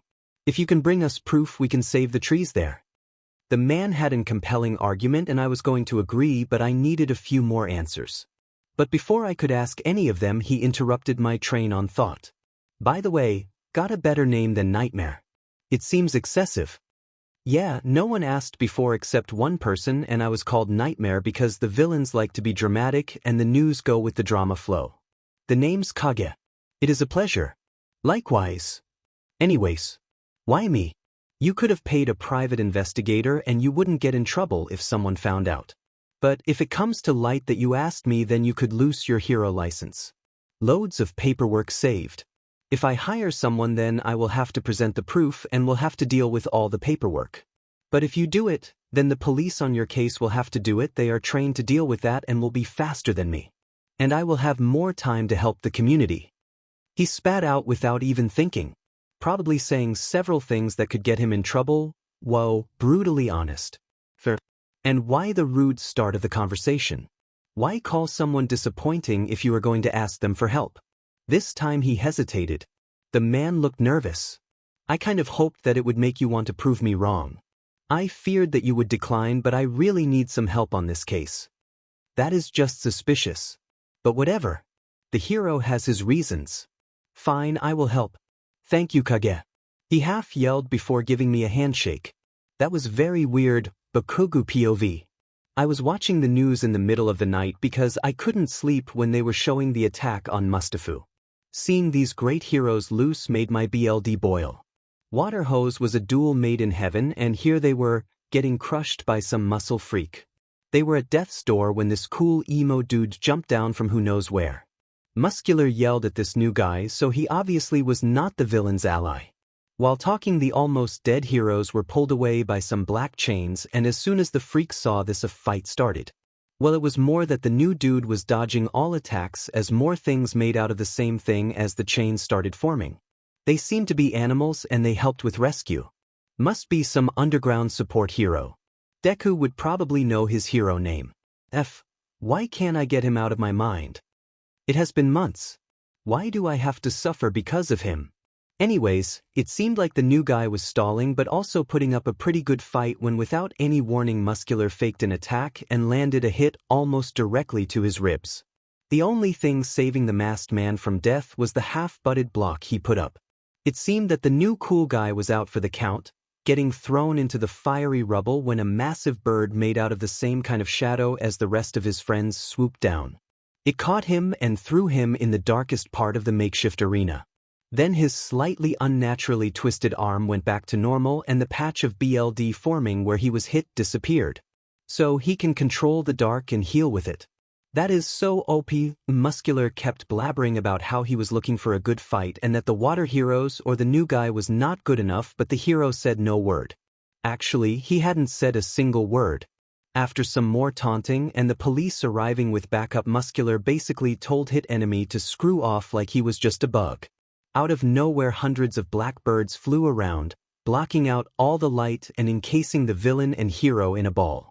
The other heroes and cops tried to get in, but nothing worked. It even started to grow. After 10 or so minutes, they dispersed, only leaving a bloody unconscious villain with his enemy nowhere to be seen. Betis. I'll have to check tomorrow's news to find this guy's name. Maybe he has merch. Izuku POV. It has been 3 days since 𝐴𝐻𝐼𝐾 asked me for help and I have been noting down every route, truck, and employee. The more I am finding out, the more fishy this whole organization seems. The trash that they clean up can be biological, acidic, radioactive, and they still wear the same gear, which is dangerous. Hazmat's trucks have changeable number plates which are totally illegal. They lack the containment equipment to safely transport several kinds of waste. And based on the city camera system I accessed, though a lot of struggle, at least once a month all the trucks seem to leave and drive to another city. Small infringements that add up to a lot of legal trouble. They could get sued, but the city does nothing. Hazmat is a private contractor hired by the mayor. Possibly a way to cheaply get rid of the waste and act like the streets are safely cleaned. And the rest of the taxpayer money goes to an offshore account maybe. Who knows? But the mayor is in on it, so corruption is evident. I am starting to see why 𝐴𝐻𝐼𝐾 asked me, a vigilante, to get the proof. By the time I actually went to check out their base of operations, I had more than enough to get them shut down and the owners arrested. The woods were in a bad shape. I saw massive gray buildings and warehouses. For a trash disposal company, they had a lot of security. It was weird, but I already expected it to be a front for like a meth lab. The thing I didn't expect was something far more horrific. With darkness everywhere, it was easy to sneak in. But then I saw them. Humans. Dozens of tied-up humans. Crammed in small cells and chained to the wall. I felt a knot twist in my stomach. These guys are human traffickers. The cells were dark since it was nearing midnight. People that are held here are sick, malnourished, and some are even drugged. I wanted to vomit, but I stayed strong. These people needed help. I had to get back and tell the heroes what is happening. I took a lot of photos. As I was teleporting, I left several of the smallest shadows I could make. Mice. Using them, I listened in for any information, but I was not met with good news. Several men clad in black seemed to be working on the trucks. They kept talking about how in 2 days they would leave again. The once-a-month drive they make. Most likely when they will drive the kidnapped people away to the client. I teleported through the darkness till I reached some office. It was empty, so I placed some lookouts by the hallway that connected to this room and started searching for any information. I landed on a journal where I saw checklists of what kind of people they had to kidnap. Age, gender, quirk, etc. It also had a bunch initials by every person. Probably the client that ordered that particular kid of person. There was a BM, QB, Doc, DT, KP, Lav, and a few more. It also had a list of locations where they would meet their associates. They were going all over the country and possibly even out of Japan since some of the locations were at the docks. I had all I needed, so I used the dark to teleport out of there. Once home, I copied all of the photos on an untraceable USB stick together with a document where I wrote down all the info I had and a meeting place in case they needed some more info. It was a neutral bar in the underground. I signed it as Nightmare.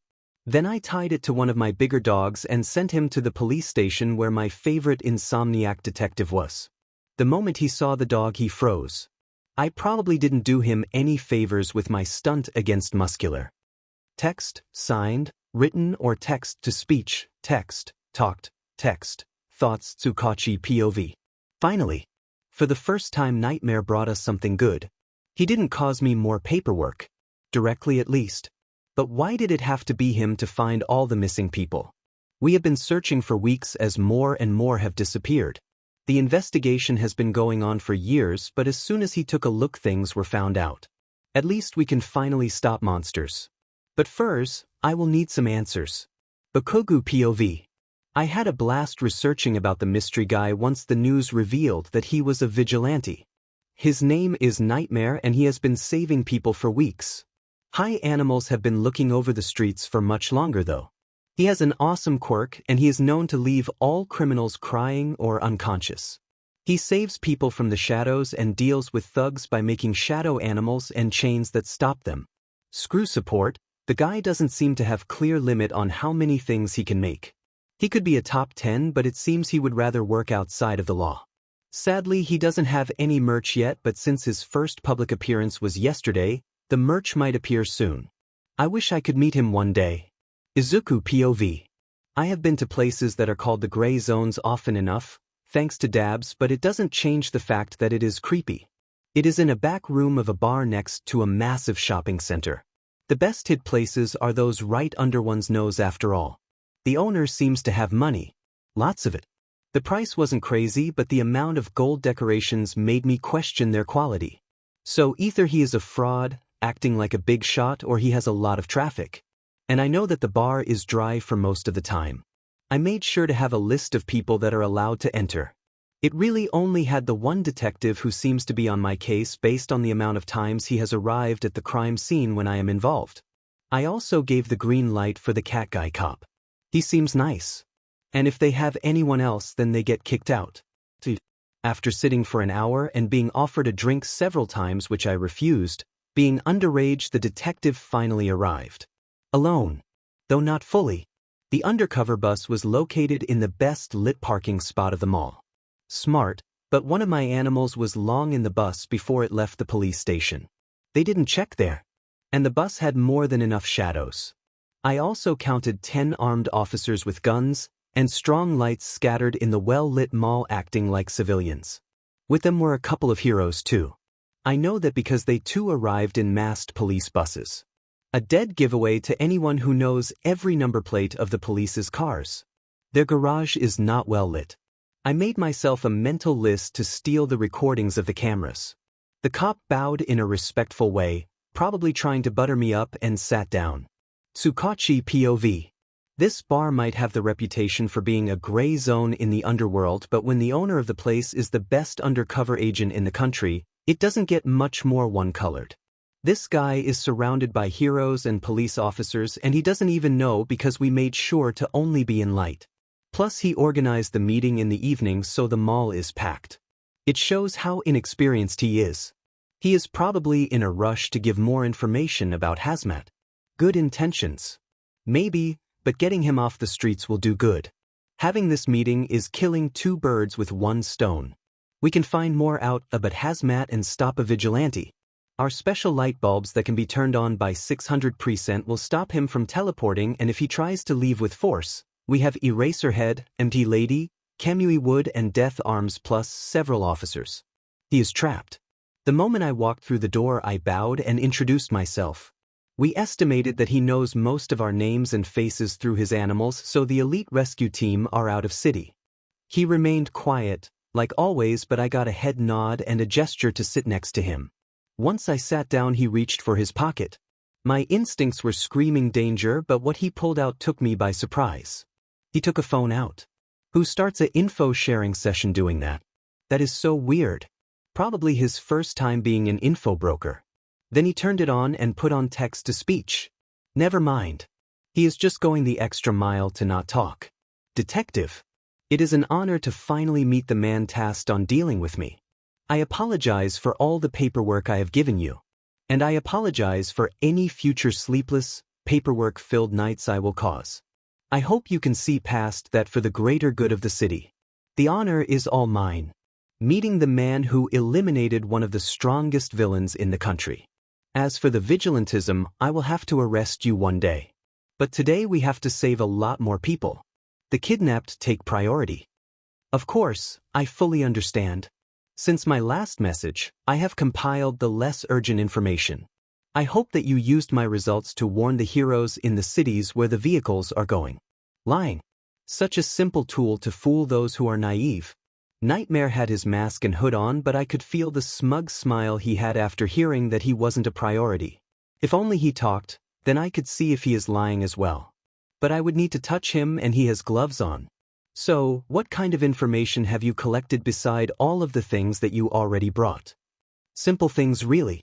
Truck plate numbers, number of employees, pictures of the higher-ranked ones, the quirks of roughly 90% of the goons there, some of the kidnapped people's identities, and a list of those who will be transported tomorrow. Then he handed me a folder filled with so many pages filled with greatly detailed information. He even had the blueprints to the base and trucks. What? That kind of information gathering takes months. Maybe weeks if you have an insider. But it has been roughly 16 hours. Impressive. That will greatly help with the raid. We will take care of the rest. Really? I know it isn't enough information to shut the entire organization down, but if you don't need any more help then I will excuse myself. This struck me as odd. Why would that not be enough? I have to ask. What do you mean? Is there more to be found? In that moment he looked at me like I was stupid. Then something must have clicked in his brain because he seemed to calm down. Tell me, detective.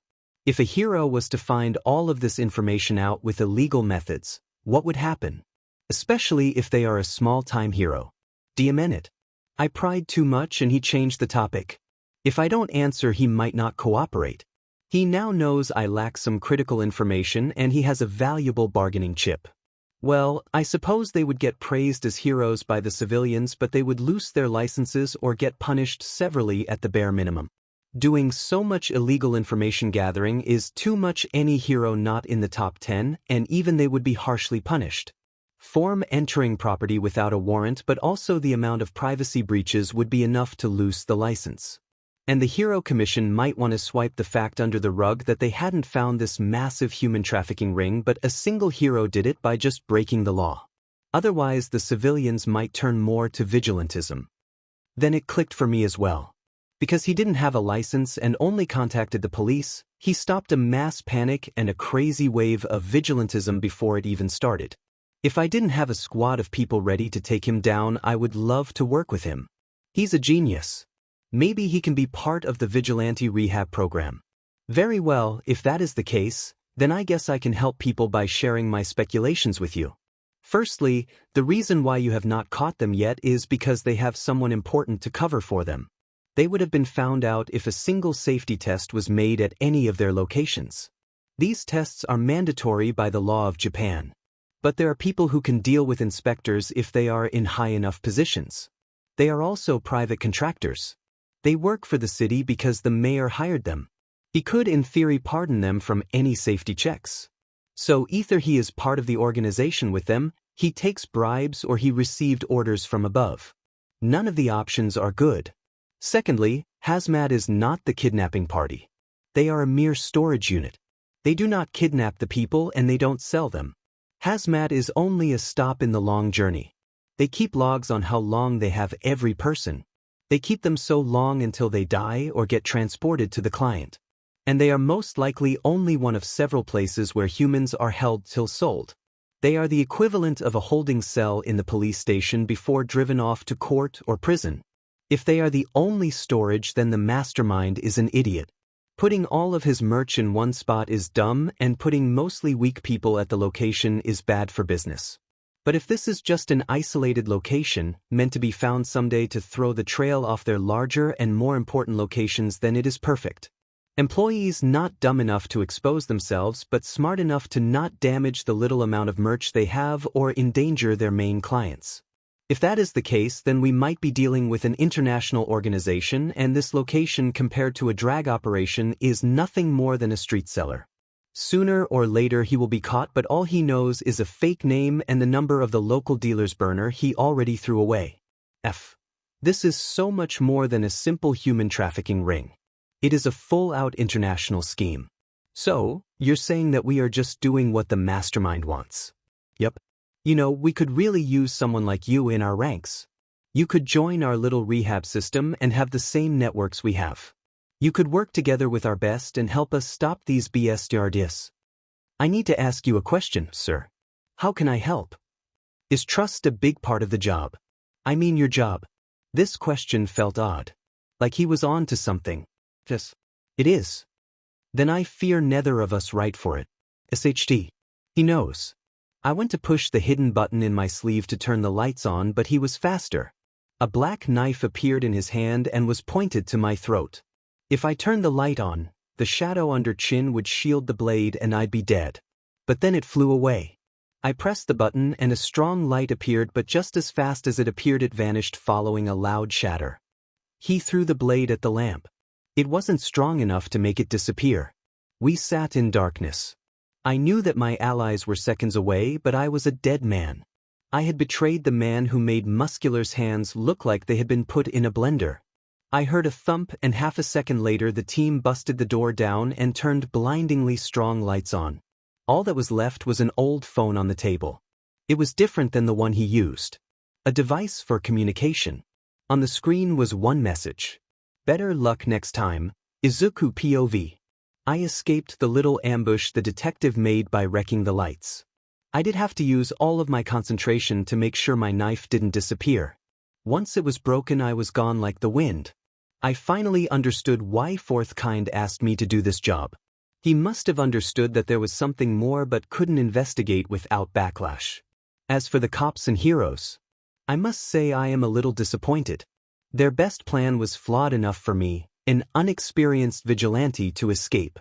Though my quirk is very versatile and I have not shown its limits yet. Still, a rigged room and a bunch of heroes and police officers should have at least given me trouble. I left them a little present. Something that 𝐀𝐮𝐭𝐡𝐨𝐫 taught me when he was in our bar. We have become some kind of friends, so he gives me tips for free every so often. He uses burner phones that are untraceable. Using those he can communicate with the client with no risk. I sent the dear detective a code made for sharing locations in the underground. There I connected my birds with the GPS. We now had a way to talk and share locations. I also managed to steal the security camera feed, copy it and destroy the original. The Hero Commission should really be more careful. RD person POV. Unmarked cop vans were driving from several police stations to the base of 𝐻𝗧𝗏 and their trucks. They were followed by many other cars. Even 3 helicopters were not that far behind. They were packed full with police and heroes alike. In each bus was a monitor with dozens of red dots on a map. These were trackers. The phone gifted to the police by the vigilante named Nightmare had a code to access said map. It was a risk to run the code of a criminal, but they had no choice if they wanted to save people. There was no time. On the other end of the trackers were several blackbirds that had devices strapped around them. 4 were at the entrances of the base, 1 by every bus that was going somewhere, 1 at every meeting location listed in the journal, and 1 by the mayor's office. Local heroes and police of each location was granted an additional police van packed with the best of the best. In the most important locations, the base and the 4 highest priority clients was at least one of the top 15 heroes. All might and crust at the base of 𝐻𝗧𝗏. Endeavor at BM Hawks and Yoroi at Doc Best Genist and Wash at QB Miruko and Edgeshot at DT. This was the country's biggest raid in at least 40 years. And it was going to start at 2200 hours precisely. Izuku POV. I was in the air above the clods using his animals to watch over the operation. So many buses filled with people. There were only 10 minutes left before the raid would officially begin and the vehicles would be stopped. If there weren't so many villains, they would have taken them down before they left the base and had separate teams deal with the clients. But if a single slip-up happened and an employee warned any of the other parties, then they would lose the element of surprise. The hazmat workers were mostly small fries, but taking down the clients could grant the opportunity to arrest some high-level criminals. Only large organizations or powerful individuals need slaves. The dirty rich that buy any one-off and organizations that use humans for unhuman things. Lab rats, organ farms, mind-controllable objects. The options are endless and equally horrific. And then it began. Sirens overtook half the country. Fights began and several people were already wounded or dead. The heroes and police tried to take them down with non-lethal force, but hazmat responded in tenfold. The buses were the weakest targets as each only had 6 to 8 enemies, but they had hostages. It was tough and I had to summon birds that snatched guns or bit the villains. Every so often we managed to take most down quickly. The mayor turned out to be a nasty kind of coward. As soon as his bodyguards fell, the gray-haired gentleman pulled several pistols out, ran through the park trying to find anyone to kill. He is trying to take as many people out before he was caught. Luckily, most of the people were evacuated. Sadly, not all. I tried to summon as many animals to him and the heroes were chasing him, but in an unlucky turn of events he found a family of 4. If it wasn't for a hero called 𝐒𝐮𝐴, the bullet would have killed the youngest of the children. A young girl no older than he was subdued a few seconds too late by the police and he managed to land another shot in the hero's chest. And 𝐒𝐮𝐴 was transported to the hospital. The hazmat base was the most difficult part. I used my animals to guide the heroes. They had 2 teams. One led by Eraserhead, Crust and Rocklock. They followed my mice to the prisoners and locked themselves in the massive room so the villains couldn't take hostages. As for the attacking group, the quirkist but was leading that team. I get that he is strong, but he basically announced his arrival by ripping the gates of its hinges. They could have just broken the gates open and had a few more seconds of surprise. But the information I gave and the combined forces of Japan's best heroes and police crushed the base's defense. The biggest problem were the clients. Most of them didn't show up to the meeting spot, which we feared. Instead, only low-level local thugs came to get the deliveries. Roughly 70% of all locations had small-time criminals that were hired through untraceable means, and as soon as they didn't report back on time, the real criminals were gone. The few that showed up were the big fish. A cult called the Creature Rejection Clan, or CRC, was working together with a B-rank villain called Dictator. They were no match against the heroes that arrived and they were arrested. The other high-level target that showed up was QB, I think. The only person that actually showed up was a young lady with purple hair and bangs covering her right eye. But as soon as Best Jeanist caught her, she screamed. A few seconds later, a massive swarm of bees were in the sky, and if Wash wasn't there to make a bubble for defense, they might have been stung. It didn't seem like a big deal to me, but Best Jeanist instantly reported that some villain named Queen Bee survived and was back. He didn't say that the moment he saw the girl, so she must have disguised herself well. The cops opened fire on the swarm while in the bubble. They shot several down. The swarm gave up trying to attack the enemies and flew back to the girl who had now fallen on the ground. That was when my crow saw something disgusting. Under the girl's bangs was eye mask and it had fallen. She was missing an eye and out crawled a bunch more bees. I ordered one of my animals to kill one of the bugs and bring it back to me. After the swarm flew away, the strike team went to the girl and didn't find a pulse. She was dead. Even the medics couldn't help her.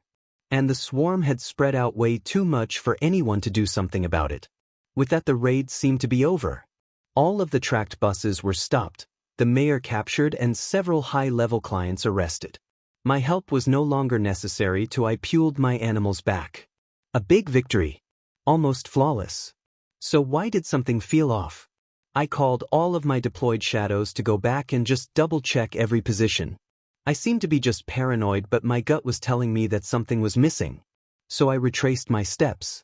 If hazmat was just the little prize to distract from the real goal, then why did the villains fight so hard? Why go and kill people before getting arrested? Why take hostages? They were fighting a clearly losing battle, so why extend their sentences?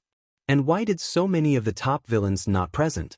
I get being careful, but based of our investigation, 𝐻𝐼𝐼𝐴 existed for years as a front and they had loyal customers, employees, and had been very careful. Why would the clients not trust their dealers if they had so much time to build trust? Were they all paranoid? If I know one thing of the underground from personal experience, then it is that you show your face and stick your neck out to those you trust. Because if a seller can be found, he can't scam someone without consequences. It also goes the other way around, of course. And if one is caught because of the other, they rat them out. It is a pact of mutual destruction. That is why 𝗧𝗓𝗧𝗟𝗘 know my face and I know theirs. So why send small fries to just another deal? Unless they knew about the attack. And 𝐻𝐼𝐼𝐴 had to take the fall because they were the ones to get caught.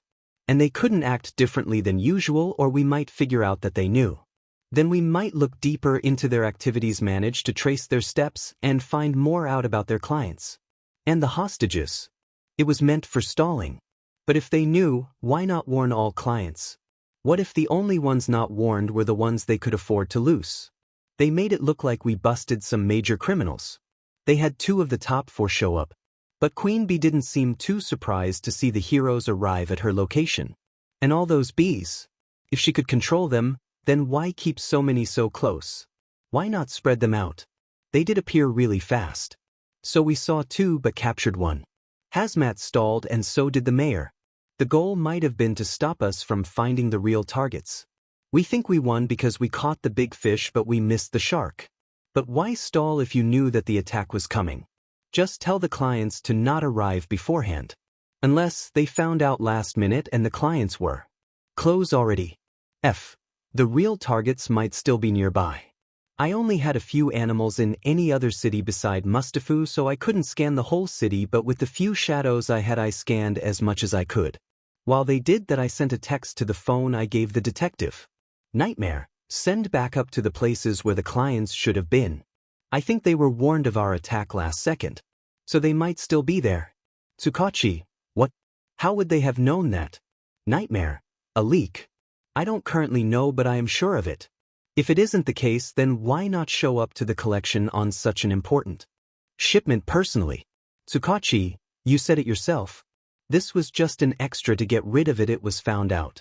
Nightmare, but they would have at least sent some stronger villains to take them from 𝐻𝐼𝐼𝐴, not a mixed match of local low-level thugs who barely cold put up a fight. Even the 𝐻𝐼𝐼𝐴 people were stronger. These were last-second replacements for the original collectors. Tsukachi, fine, I have some spare people, we will coon the locations. RD person POV.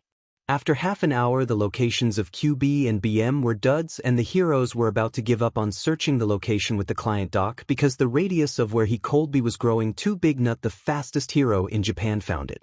An unmarked bus driving in the city, nearing the highway way above the allowed speed. The feathered hero landed on the driving bus and sent his feathers to puncture all of its tires. It stopped screeching and out jumped a short old man and 2 masked guys. The old man was dressed in a lab coat and he had glasses on. The 2 accompanying him wore black masks, white shirts and gray briefs. They looked like civilians. One had a quirk that gave him snakes for hair, though they seemed quite short. The other guy had a bunch of spikes on his body, but they too were short. And where are you running to? Asked Hawks. The old man turned to the hero and cursed under his breath. This is bad. Really bad. Might you be the villain known as Document? The red-feathered hero asked as he pulled his longest feathers to use as swords. The villain casually replied while searching something in his pocket. The hero was pleasantly surprised that the guy admitted that he was a villain. He tried to see the man's face better, but the 2 masked guys blocked him. Don't move. You are under arrest. The doctor just grinned at that response and pulled out a small remote and pressed a button. Trigger up, boys. You have a birdie to eat. With that, the 2 grew a bit in size. The snake guy's snakes grew more than 3 times their original size. So did the spikes on the other guy. They rushed the hero in a rage-like state. He was taken aback from their sudden power-up, but he was fine. The 2's eyes were bloodshot, their speed seemed a little unnatural, their hits managed to chip the concrete slightly and they didn't even flinch at the pain. As the three were fighting, the doctor pressed another button, and after a few seconds some kind of purple mist appeared, and before Hawks could do anything the villain stepped in and disappeared. After Hawks finally beat the two thugs, he called in backup. There is so much new information, the winged hero thought. Izuku POV. Him and I fed up. Not only did we fail to catch the clients, but we lost several good people. I wish I could have done more, but my powers have a range. I had to see where I was going, and I had to listen to about 36 Shadows reports to make sure all was okay. I wasn't prepared enough. The enemy was a lot more violent than expected, and now there is a hero, 7 cops, and a civilian dead. And Hazmat was just one puppet organization. Otherwise there would have been more capable workers. If only I had found a better way to catch them. And I call myself a vigilante. Kakin and Mom were right. I really am useless. Now I have a lot more to do. There is still a bunch of villains who use humans for who knows what, running around while I am sitting around in my room trying to find more out based on all information we have. If I don't find them soon, they will just use different traffickers and continue their plans. Tsukachi POV. Holy F. This raid was amazing. It has given us so much information. Turns out that Hazmat had about 60% of all reported missing people within the last 10 years. Or at least a record where they were sent. We know how many people were sent to each client, and those who we caught can face trial with this proof. I guess Nightmare overestimated how big the network is. By his explanation, Hazmat was about 10% of the human trade in Japan, and unless we have oil tanker-sized boats filled with humans getting transported into Japan and sent to a bunch villains monthly, we just crippled the entree market. The numbers don't lie, and we have way over half the total missing people accounted for. If we compare it with our police databases, then we can see that roughly 80% of the missing people reports have been at least semi-cleared. Of course, we haven't caught the main villains who have bought them, but it is a start. Here are a couple of other things we got out of the raid. We arrested a major cult and an A-rank villain, as well as many minor villains and groups. We found out that Queen Bee is alive. That is not good, but we thought her swarm was killed, and at least we didn't get surprised. We found out that the famous Dr. Tsubasa is a villain and set a warrant out for his arrest. The minute our men busted down his home, everything was gone, but the minute he shows his face, we can catch him. We managed to recover 2 instant villains who had some new drag called Trigger injected in them via a medicinal pouch connected to their bodies like insulin bands. They had a bit of Trigger still in them, so we can study it. It was a quirk-enhancing drag, but finding out how it works might give us the advantage when and if it hits the market. And we found out that the doctor is working with whoever is making this drag, or he is behind it. Furthermore, he is working with someone who has a teleportation quirk. There was also a few cars going to the docks and out of country, which makes this an international investigation, and we can bring more allies into this. Or they are going to one of our islands. Then it will be easy to find. And lastly, we uncovered that the entire mayor's office was corrupt, which led us to a whole chain of other small criminals and fund embezzlement. Turns out that the mayor is funding a decent drag ring. He is a real crackhead. While most of this seems like bad news, it is valuable information that we will be able to prepare for. These things could have taken us by surprise, and then we would be driven into a crisis. But now we know what to prepare for. We have several leads on criminals we didn't even know existed. From spots where they have been once a month for several years to their identities. One slip-up from the villains could bring us another victory. All in all, amazing results. And all thanks to Nightmare. I owe him so much. This data could save thousands, maybe millions if this whole organization is international. Once I catch him, I will get him in the Vigilante rehabilitation program and try to recruit him in our ranks, either as a hero or police officer. He could save so many more people if he only had access on our data. Then we can finally work together and stop these monsters. If I have to, I will force the Prime Minister to give him a pardon for the vigilantism charges. It is the least I can do to the guy who helped me, even though I tried to arrest him just days ago. Plus, he helped during the raid, and our casualties were so low for such a large operation that we managed to recover all the bodies and have proper funerals. Something truly rare in such kind of missions. Then there is also the issue that we might have some rats. So far only I, Hawks, and the chief know. I was the only person at the phone that Nightmare gave so, and his argument was sound. backed up by proof when Hawks found the doctor. In the official report, he was just flying around to enjoy the view when he saw the speeding car and decided to help the local police by stopping it, only to be attacked by a villain who revealed themselves as one of the targets in a fit of rage when found. I will have to set up another meeting with Nightmare. The faux POV.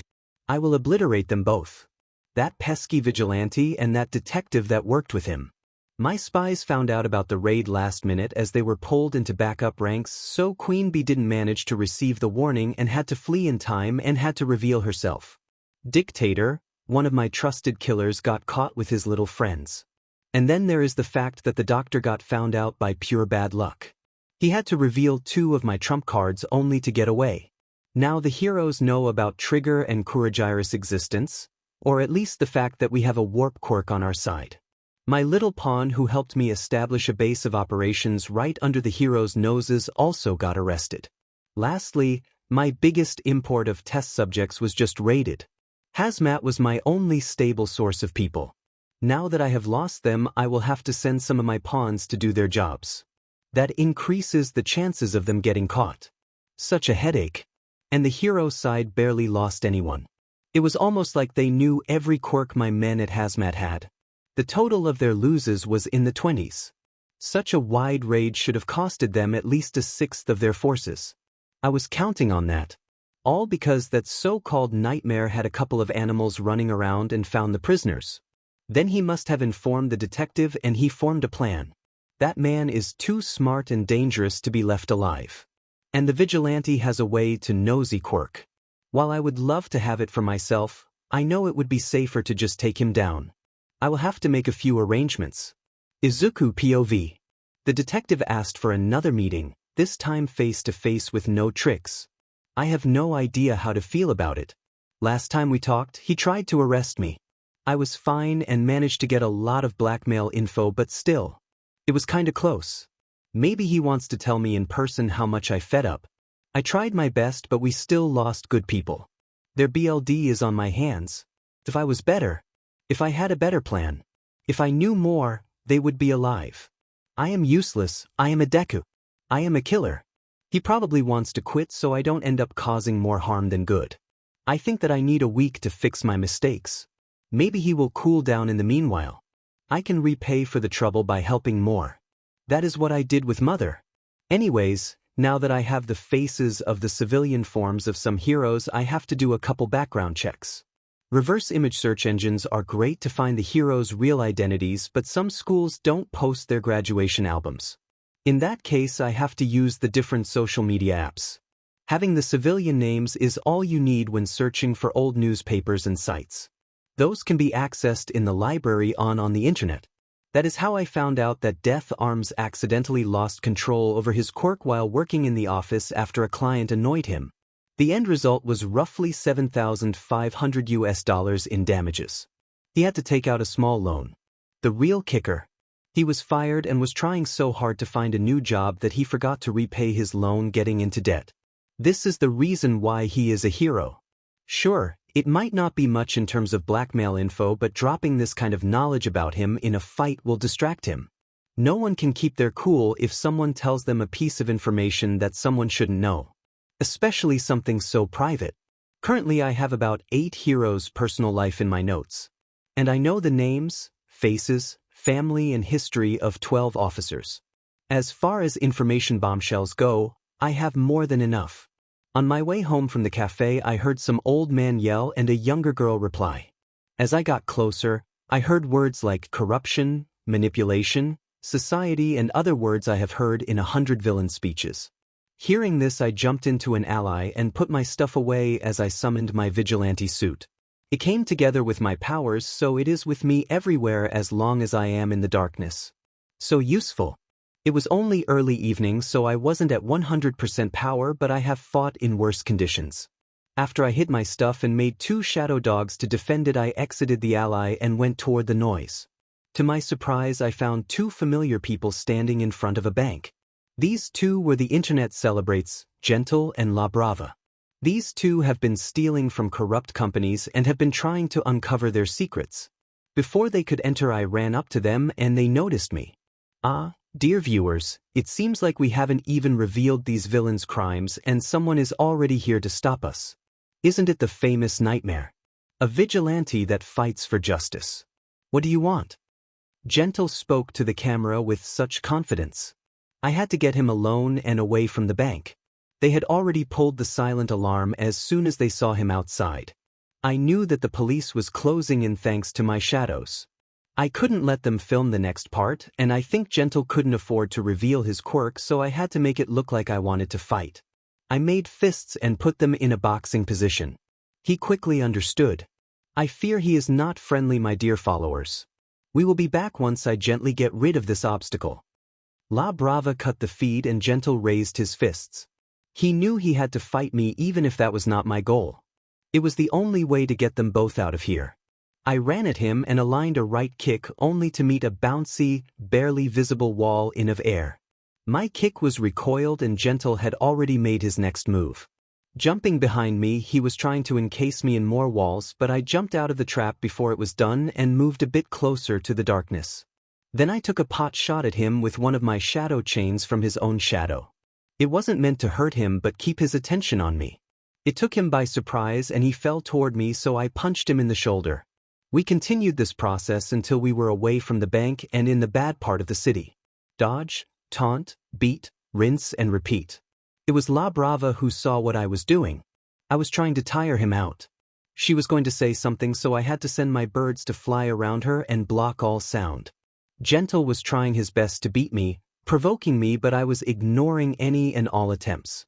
By the time he decided to look around, it was far too late. It was dark. We were in my domain. And his teammate was gone. What are you doing? The man yelled. What have you done to 𝐴𝐵? He tried to attack me, but he was so slow that I didn't have to block. He was tired. I pulled out my note block and wrote down my thoughts.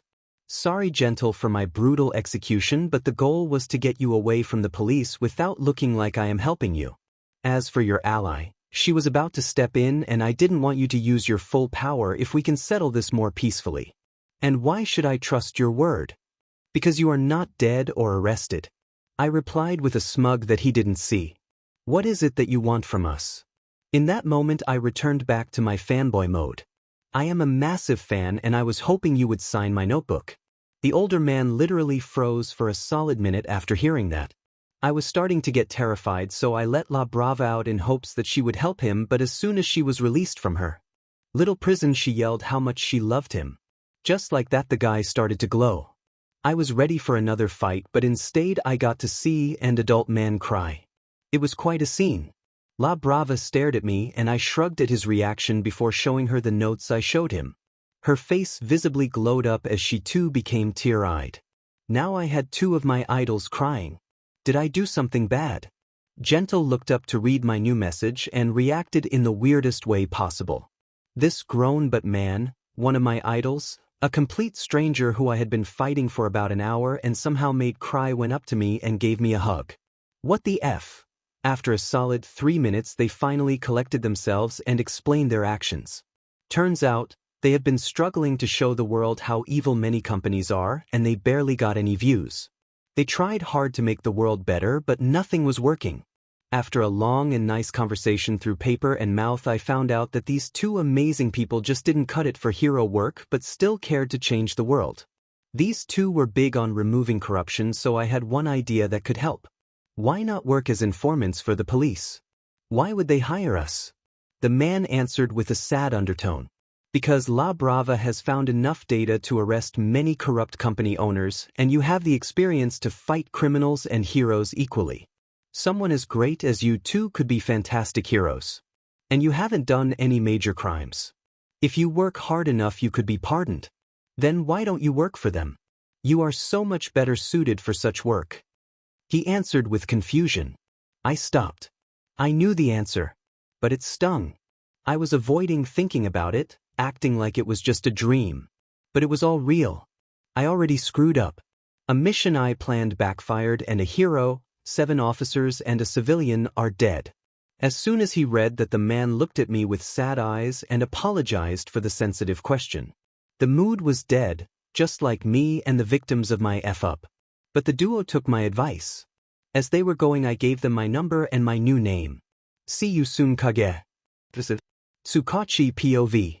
I finally finished my crazy shift and I was about to leave when out of nowhere the silent alarm went off. Grabbing my gun belt and putting my back up in my leg holster, I ran toward the stairs. There I met Sansa and several other officers. Guns in hand, we walked down. There I saw a weird scene. Two of the strongest criminals this part of Japan were at the entrance, hands above their heads and turning themselves in. We have been trying to catch Gentle and his companion for months. These two have avoided us so long that I half expected them to never be caught. Every time some hero tries to fight them, the hero ends up beat up and their hopes crushed. The duel might not have killed anyone, but the damage is still bad. So seeing these two was a pleasant surprise. Lowering our guns, I went to arrest both. Then they were brought into interrogation. RD person POV. The detective cleared his throat, pulled out a pen and opened the file designed for the criminal before starting the interview. So Mr. Danjuro, why have you chosen to hand yourself over? The opposing man looked at the detective with eyes full of hope. He was fiddling with his quirk cancelling 𝐻𝐿𝐷𝐶FFS, but after a short silence he answered. I have placed myself into custody because a good man gave me the advice that if I want to continue my dream, I will have to do it working for the law, not against it. He was right, and I hope to make a deal with the police. This took the officer aback as he didn't expect such a bold answer, but he quickly composed himself and wrote down some things. So, what kind of deal do you want to make? Currently your prison sentence is just short of 40 years. I understand the consequences of my actions, but I have information that might help with my case. Furthermore, if the police were willing to work together, I am willing to move under surveillance as long as I can achieve my goal. I have a useful quirk that I am willing to use for the greater good. As for my partner, she could help you with your cybersecurity. We are willing to do anything that will shorten our sentences so we can do what is right. The criminal said with newfound confidence. The police officer liked the way this conversation was going. La Brava had hacked major banks and databases known to be protected by people with tech quirks. Possibly a top 10 hacker of Japan. And Gentle has escaped fights against 10 pro heroes and police. Besides, it is very versatile. Having him on raids could save even more lives. But to let criminals join the police would take some convincing. Maybe if he knew their goal with this, he would believe that they wanted to help. Tsukachi thought. You keep saying that you have a goal. What is it? In that moment Danjuro Tabita grinned. He had waited for this exact question. The man knew better than anyone how truly corrupt the world was. Stopping this corruption was his goal. Being a failed hero forced him to turn to crime. His dream to be remembered was so close yet so far. He had to show the world his worth. Now he had a chance to do it the legal way. My goal is to stop the corruption this world harbors. I want to be remembered as the man who helped better the world. We need to mend our world and save it from those who are destroying it. If we fight together, I am sure we can stop the villains that hide away. These words reminded the detective of the hazmat raid. Corruption was a beast hidden in plain sight and it was killing humanity. Villains who are protected by money, fame, or status. Knowing that his own ranks had the same kind of monster in them made his gut twist. Nightmare was right. He knew that there was no reason for the villains to expect the attack, yet they did not arrive. They had been warned. Had they not found the doctor, then he would not be suspicious of every other officer. He would be able to sleep at nights. Now he had potential allies to stop the same kind of monsters that had ruined his trust for his own comrades. It was a deal he couldn't refuse. Or he would hate himself for the rest of his life. After a long silence he finally talked again. I like your resolve and goal. If I can get my superiors to agree, then we might be able to recruit you. With that the first interview ended and his other one went similarly. Tsukachi POV. I had finished the paperwork about the two criminals and sent it to my higher-ups. They were sent to prison in the meanwhile. The entire day had been nothing but paperwork. It was tiring, my eyes started to hurt and my wrist was sore after 10 straight hours of writing. All I wanted was sleep. And food. My lunch had to be skipped due to all of the work. I was really looking forward to dinner. So you can imagine my annoyance when I got a message from Nightmare to meet him in the evening in a darker part of town. Great, Now I won't be able to sleep at all. If he actually wants to talk, then he probably has discovered something bad. At least he is still willing to meet after my failed attempt to catch him last time. But he learned. He is the one who chose the location, but this time he didn't account for my comfort. No sitting in a bar 10 minutes away from my job. I will have to take the train. Instantly after work. So no dinner. At least the guy answered my plea to meet in person. So that was precisely what I did. After I had packed up, I clocked out and went straight to the train station. With me I had a weapon and the phone Nightmare gave me, as well as my personal phone.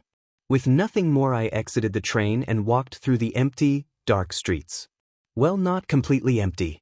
There were dozens of shadow animals walking around. This was the nastiest part of town. I have been called here hundreds of times, but ever since he started patrolling, not many tried something dumb. I guess these animals were meant to deter all troublemakers. They seemed to follow me with their eyes, sizing me up like I was going to kill their boss, but then giving up realizing I had no shot. I couldn't even blame them. He has an infinite army of shadow animals as long as he is in the darkness. He can also teleport. And as far as we know, he has some kind of super durability. Muscular's punches can break concrete walls, and he tanked one. Plus all the weapons.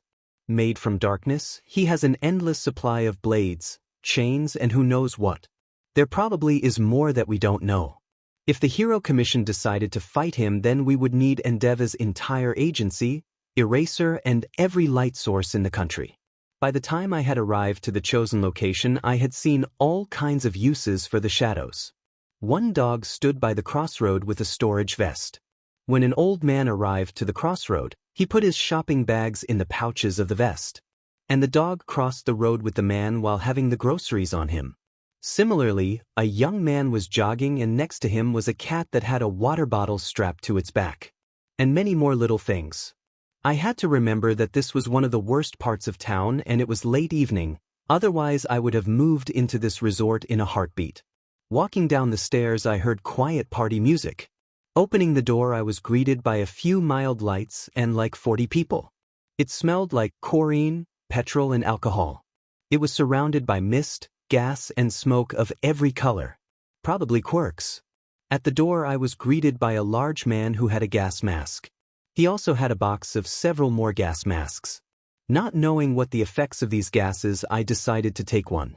Even if it was some elaborate trap to make me put on the gas mask, I remembered Midnight's quirk and chose not to risk my health. After I put it on, the man walked me through the party. Everyone was wearing a gas mask, but weirdly no one had an oxygen tank, me included. Probably the courtesy of someone's quirk. I was finally led to a door in the back of the club. As we walked through, all of the fumes vanished into thin air. The room was slightly dark, as expected. There sat the Nightmare. He had several shadow animals surround him. He lacked a gas mask, but he still had a cloth one. I wasn't sure if it was because he was hiding his face or there still were some vapors in the air. Or both. Without turning to look at me, I was signed to sit opposite of him. The man who scripted me walked back out the door before I reached my chair. I sat down on the old bar chair and put my hands on the old oak table that was covered with a red tablecloth. It had 7 candles lit in a circle and a phone on the middle of the table. Nightmare had a keyboard on his side of the table, probably connected to the phone wirelessly. For a solid 3 seconds we sat in silence and the light of the candles. His eyes were staring in my soul, dissecting my every move. It was creepy to say the least. Then his hands touched the keyboard and in a moment he had typed his first words. And as soon as he pressed enter, a mechanical voice came from the phone. "Detective, thank you for arriving. Good to see that you took our complimentary masks. Otherwise, the effects could be unpredictable. Though this room is safe with breathable air. You can take it off. If you wish, that is." Even though I couldn't see his face, the way he told me to remove the mask seemed very down to earth, like he was trying to show me he wasn't commanding me, rather giving a suggestion.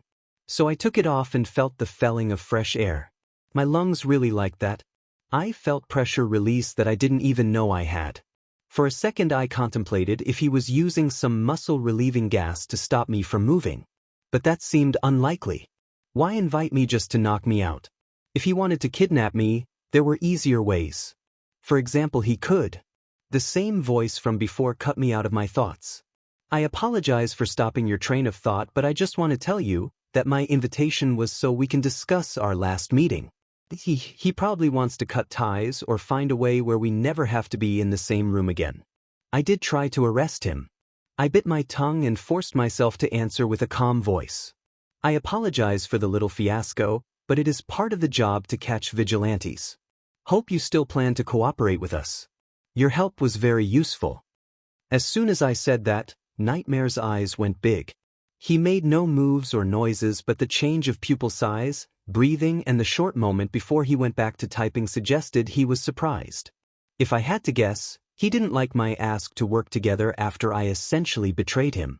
That was not what I meant, but we can return to that later. Currently, I have a suggestion for you. The part of our last talk I was referencing was my question. The question about trust. You said trust is really important, so I am here to build some degree of trust between us. Professional trust, if you will. To work together in the future, I am willing to play a game. We each answer the other's 7 questions, as long as they are not about my true identity, home, or allies. I am not ready to be taken in. If you ask the right questions, you will be able to learn all you need, but similarly, you will have to expose your own strengths and weakness. It is a game of wits, but seeing how you are detective, I am sure you will manage. So, tell me, detective. Want to play? I was in a tough position. Revealing things about myself to a criminal who could kill me could massively backfire at me, but it could help catch him or work together. A true test of courage that I can't refuse. I'm in perfect. I'll start. Question 1. What is your opinion on those with villainous quirks and quirkless people? This question I was asked 1,000 times before by criminals. Or at least the first part. Many tried to defend their actions by using their quirks as excuses. Quirkless people, on the other hand, are a different situation. I haven't really interacted with many of them, but they seem normal. Quirks aren't villainous. Sure, some can be used for evil, but they do not make you do evil things. In the end, it is the human who is a villain. You can choose to use your quirk for both evil and good. Those who choose to use their quirks for evil because they have so-called evil quirks are the evil ones. As for quirkless people, they are people just like most. Nowadays, there are barely any of them left, but it makes them not less human as the rest of the world. Thank you for the answer. Now it was my turn to ask him something, and I knew exactly what I wanted to know. Something that was nagging me ever since he started appearing on the streets. Why not talk? Seems overly cautious. The man sitting across me froze for a second. A sigh escaped him. Then the typing returned. You could say, an incident robbed me of my voice. I ask you not to pry deeper, it is a negative memory. So he is mute, not overly careful to not get recognized by his voice. I nodded, and with that, Nightmare put 2 of his fingers over the candle's exposed part and pressed together. The flame went out. The gloves must have guarded his fingers poorly, as I smelled slightly burned flesh. Question 2. What do you think about this location? The surrounding territory has been beautifully cleaned up thanks to you, though as a man of the law I can't ignore the obvious crime of using your quirk in a public place without a license. I see. Thank you for your input, but I think that sometimes the law hinders progress. That is why I break it. To help people, even if my help is not wanted by the law, because I know that the people are thankful for it. Fair enough. Now for my question. What is this place? Simple. This place is meant to help those who suffer because they can't use their quirks.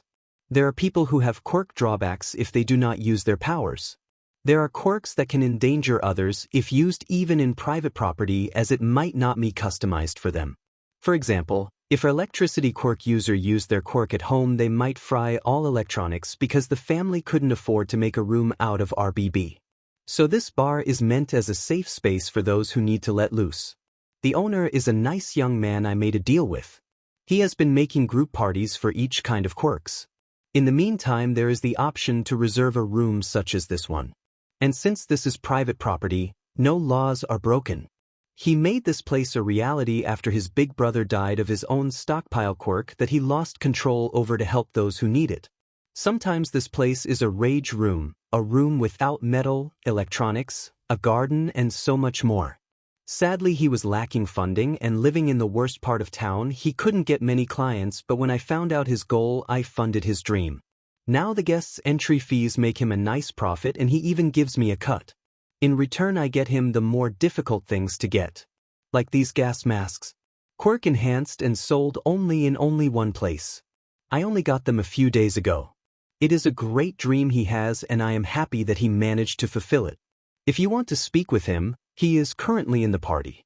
For the first time, he can let his own quirk run wild. It is a massive celebration. Ask for a mustard, he'll be there.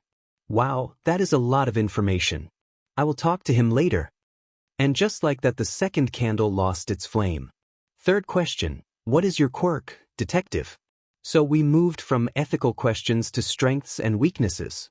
I guess I too will have to move to business. It is a truth-telling quirk.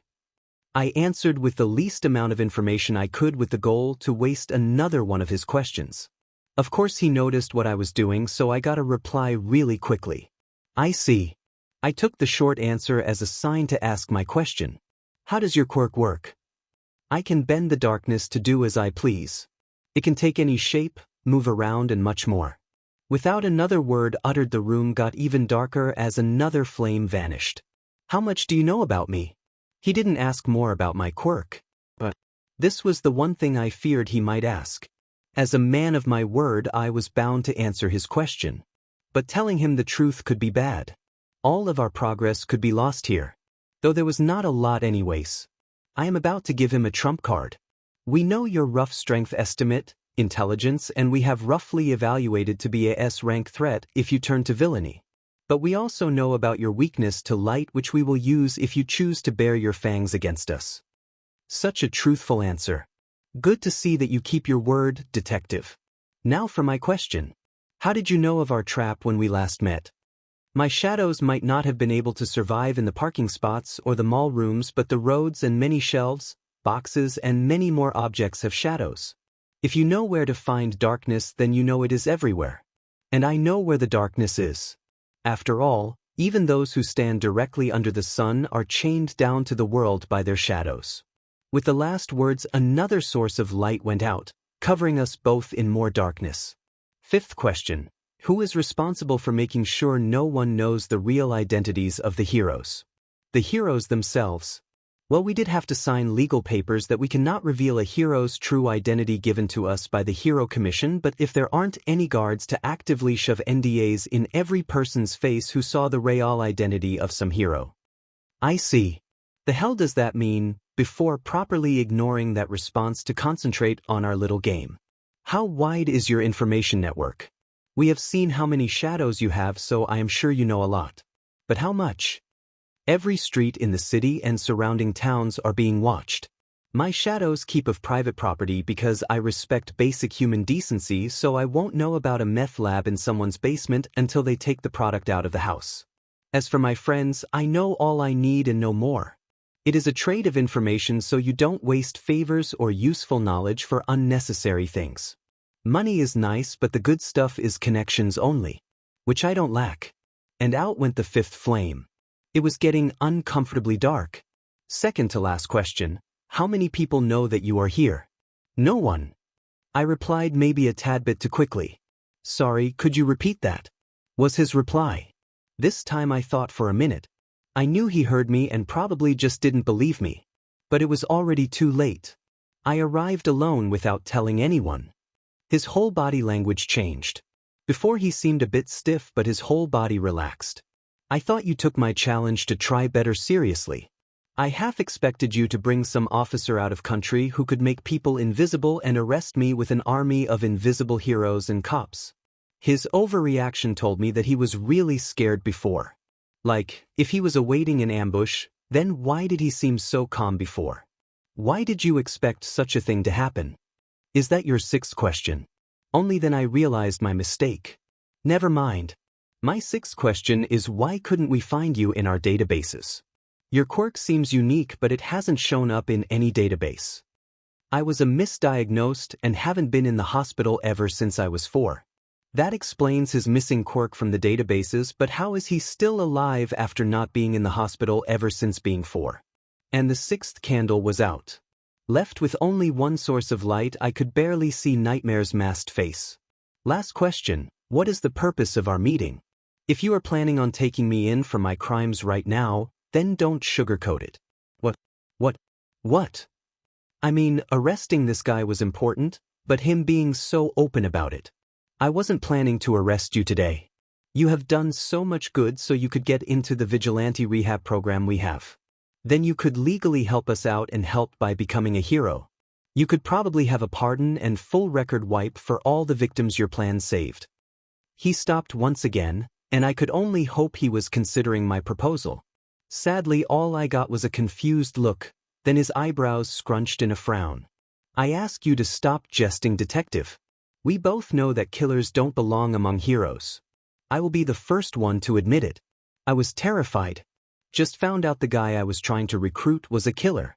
And he said admitted to a crime that I didn't know he committed so casually. I became very self-aware of my situation. He knows I am alone with no one knowing my location. All I have is a gun, and we both know he can heal as soon as he steps in the dark and make weapons. In that moment I also realized that the whole room was really dark, and if the last candle went out he would be probably unkillable. Though my curiosity took the better of me. What do you mean killer? Have you killed someone? The police officers, eel boy and one civilian were killed because my plan wasn't good enough and I didn't consider all variables. It was my plan and people died because of it. Their BLD is on my hands. I let out the breath I was holding. Does he really blame himself for not predicting the future? No, you didn't kill them. Those were the smallest losses we have ever had for such a large operation. If anything, you set a record for least deaths for a massive operation. After I said those words, I saw several tears flow down his face before they soaked up in the mask. A minute later he stood up and typed something. Thank you, detective. Call me 𝐬𝐮𝐭𝐡𝐨𝐫. We have built trust, so call me by my name. In that case, please call me Kage. With that the last candle went out, and when I finally got to the light 𝐬𝐿, she was long gone. I put on my gas mask and went out of the party to get some food and go home. Bakugu POV. I was going home from school like any other day, going under a bridge when I realized that I had taken a wrong turn and ended up on a longer route to home. I planned to turn around, but I didn't mind the longer walk, so I stayed on course. The old hag wouldn't complain about me getting some more fresh air. She keeps telling me to be more outside anyways. Not turning back around was my first mistake. My second was noticing but ignoring the weirdly growing vines. I thought that it was some gardener illegally using their quirk. Nope. Turns out some villain was using his quirk to take me hostage while running from some heroes. And my last mistake was biting the first vines that held me, as the next ones had thorns. It wasn't that bad, but the BSTRD using them was most likely using them to put some drag in my system, because everything was wobbly and I was starting to see things that were clearly not there. A hero who turned the corner became a marshmallow, and I saw a flamingo walk across the road. Whatever this guy did, I am high to the moon. We must have moved a lot, or I was even higher than I realized, because after a while I smelled the ocean. Then a massive wave of heat rushed down my body. It was like someone was burning me alive. The pain cleared the drag out of my system. I saw the reason why I felt so hot. It was 𝐿𝐴𝐵. He must have come to save me, but his heat was hurting me as well. I started screaming. The villain did the same. Then he jumped in the cold water with me. And all the pain stopped. I must not have been burned, but only felt the heat. The vines let me go and I surfaced for air. I saw Dagobah Beach in flames, 𝐿𝐴𝐵 and his sidekick standing by the water, waiting for the villain. The guy in question was screaming in pain. When I turned to see him, all I saw was a man with a charred body, slightly melted skin. His face was still slightly melting. In many parts of his body he was brown or black, looking like a piece of charcoal. Many vines were coming out of his back like some tentacle freak. Most of them were burned stubs. But his vines that seemed the least hurt were those that held me. In that moment I registered how big the gap was between me and the burned man. He had thrown me away from the fire. He had saved me from the number 2 hero. By the time I swam to him, his cries had died down and the surrounding water was turning red and black. He was dead. He was killed by 𝐿𝐴𝐵, who almost killed me too. After that wake-up call I promptly blacked out. Waking up in a hospital bed was not on my bucket list, but here I was. Bright lights, the smell of medicine, and that beeping that said I was alive. I sat up and took in my condition. Or I tried to do that. I learned the hard way that any and all movement would be painful as F. After waiting for a minute, a doctor walked in my room. He gave me some medicine that he said I needed for the fever I had and then let in some guy. He introduced himself as a detective and he explained what happened and asked me some questions about the villain. Turns out, the flames did reach me in the start and I got some first-degree burns on my back as well as a second-degree burn on my left hand since the flame itself reached me. For some reason the villain had blocked the attack from reaching me as much as he could, so all my wounds would heal with time. Then the cold water saved me from further damage, and the reason why the pain disappeared was because the guy who took me injected me with a pain-numbing drag after I had reached the water. Turns out it was his last real action if you don't count the screaming till death. What the F? Izuku POV. I was just chilling in the cafe, drinking a coffee that was darker than the abyss I have seen. Just the way I like it. Then a homeless-looking man walked through the door. Though based on the way he moved, there was no way he was a bum. Very move was calculated and precise. Maybe a villain or underground hero. Probably hero based of the confidence he carried in public. Villains don't have that usually. He looked around, probably searching for a nice place to sit at before his eyes landed on me. I knew that look. It was something like childish envy. Like I took the last candy from a shop. Nothing serious but just enough to show his true intentions. Without saying a word, obviously I pulled my stuff from the couch and under the table as I motioned for him to sit. He had a face of gratitude as he nodded and walked over to my table. He sat down and sighed deeply. Now looking closer, he had the biggest eye bags I had ever seen and his unshaved face told me all I needed to know. Either a tired dad or teacher. Or both. Thanks, kid. I really needed a dark corner after today. Mood? No problem. I signed. He raised an eyebrow at my sign language, but after a minute he responded. Sorry, my ASL is a bit rusty, but thanks a lot again. I was happy to have someone beside the waitress here to talk with without using some form of writing. Not many people know sign language, so having a conversation like this was nice. He looked at me and then my stuff. I was wearing a simple pair of jeans and a black t-shirt. On the table had my book about quirk history open. Then he saw my coffee. And for the first time I saw the hobo hero confused. Like really confused. What's that drink? I have never seen coffee so dark. I felt that this was the darkest coffee in the city. I would know. I searched. It just happened to be that my favorite cafe was the one selling this heavenly drink. I don't even need coffee as long as I sit in the darkness, but because I keep on forgetting to sleep while at home because I don't need it, my life in the light is one of sleep deprivation. It is a masterpiece. A total of 12 shots of espresso. With that amount you can fight God or die trying. The man stared at me like I had just told him I was actually drinking from the Holy Grail. Which I might as well have been. No way that is legal or safe. Was all he said. Do you care? 'Cause I don't. I have been drinking from the fountain of youth and it is heaven. Especially when I don't have enough sleep. Besides, there is a waiver you have to receive this illegal elixir. It took some time to process my slightly harder signs, but I think he got the gist because he just shrugged, said fair, and ordered the same thing I had. Then he signed the papers saying that the cafe was not liable for any medical issues after consumption. When it arrived, the man took one sip and his eyes dilated. I think he found euphoria as he smiled and downed the entire cup in the next gulp. The steaming hot, just brewed liquid. I think he burned the pain receptors of his mouth and throat. But to be fair, when I first drank it, I had the same reaction. Only I had the shadows to heal it. Let's hope he knows someone with a healing quirk. After he got of this caffeine high, I gave him my best smile, and he smiled back. I think he needed that a lot more than I thought. Then we had a lovely conversation. It mostly started with why I was willing to talk to a stranger and me explaining that I am a good judge of character. Then he told me he was a teacher at UA named 𝐀𝐮𝐬𝐬𝐻. Then it came to the topic of my name. Despite being alive for half a year, I had barely needed a name before, so I didn't really have an identity. The few times the question did come up I said Kazuo Kage. My fifth name is very popular, so it is common, and Kage might seem a bit on the nose, but it is pronounced differently and spelled with different kanji. But really, the list of people who know this name is so short that I am not worried that someone finds out I don't exist. If questions appear about me being outside while I should be in school, I just say I attend online school because of my muteness. In reality, I have joined a free online school, where you have to complete work digitally and send it because I had no real identity or parents for conferences. The school is easy and no one checked my identity. I also don't have to do tests in person. In short, an easy way to keep up and not fall behind my studies. Plus, the library helps. They have all textbooks for all grades. My parents work long shifts, but we are quite well off. So when I am gone for a longer time, it is because we went on vacation.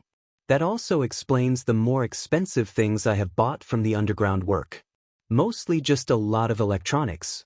A good computer, an okay laptop, phone, and a pair of red headphones. I never spend too much money, but these things are needed for my vigilantism and civilian look.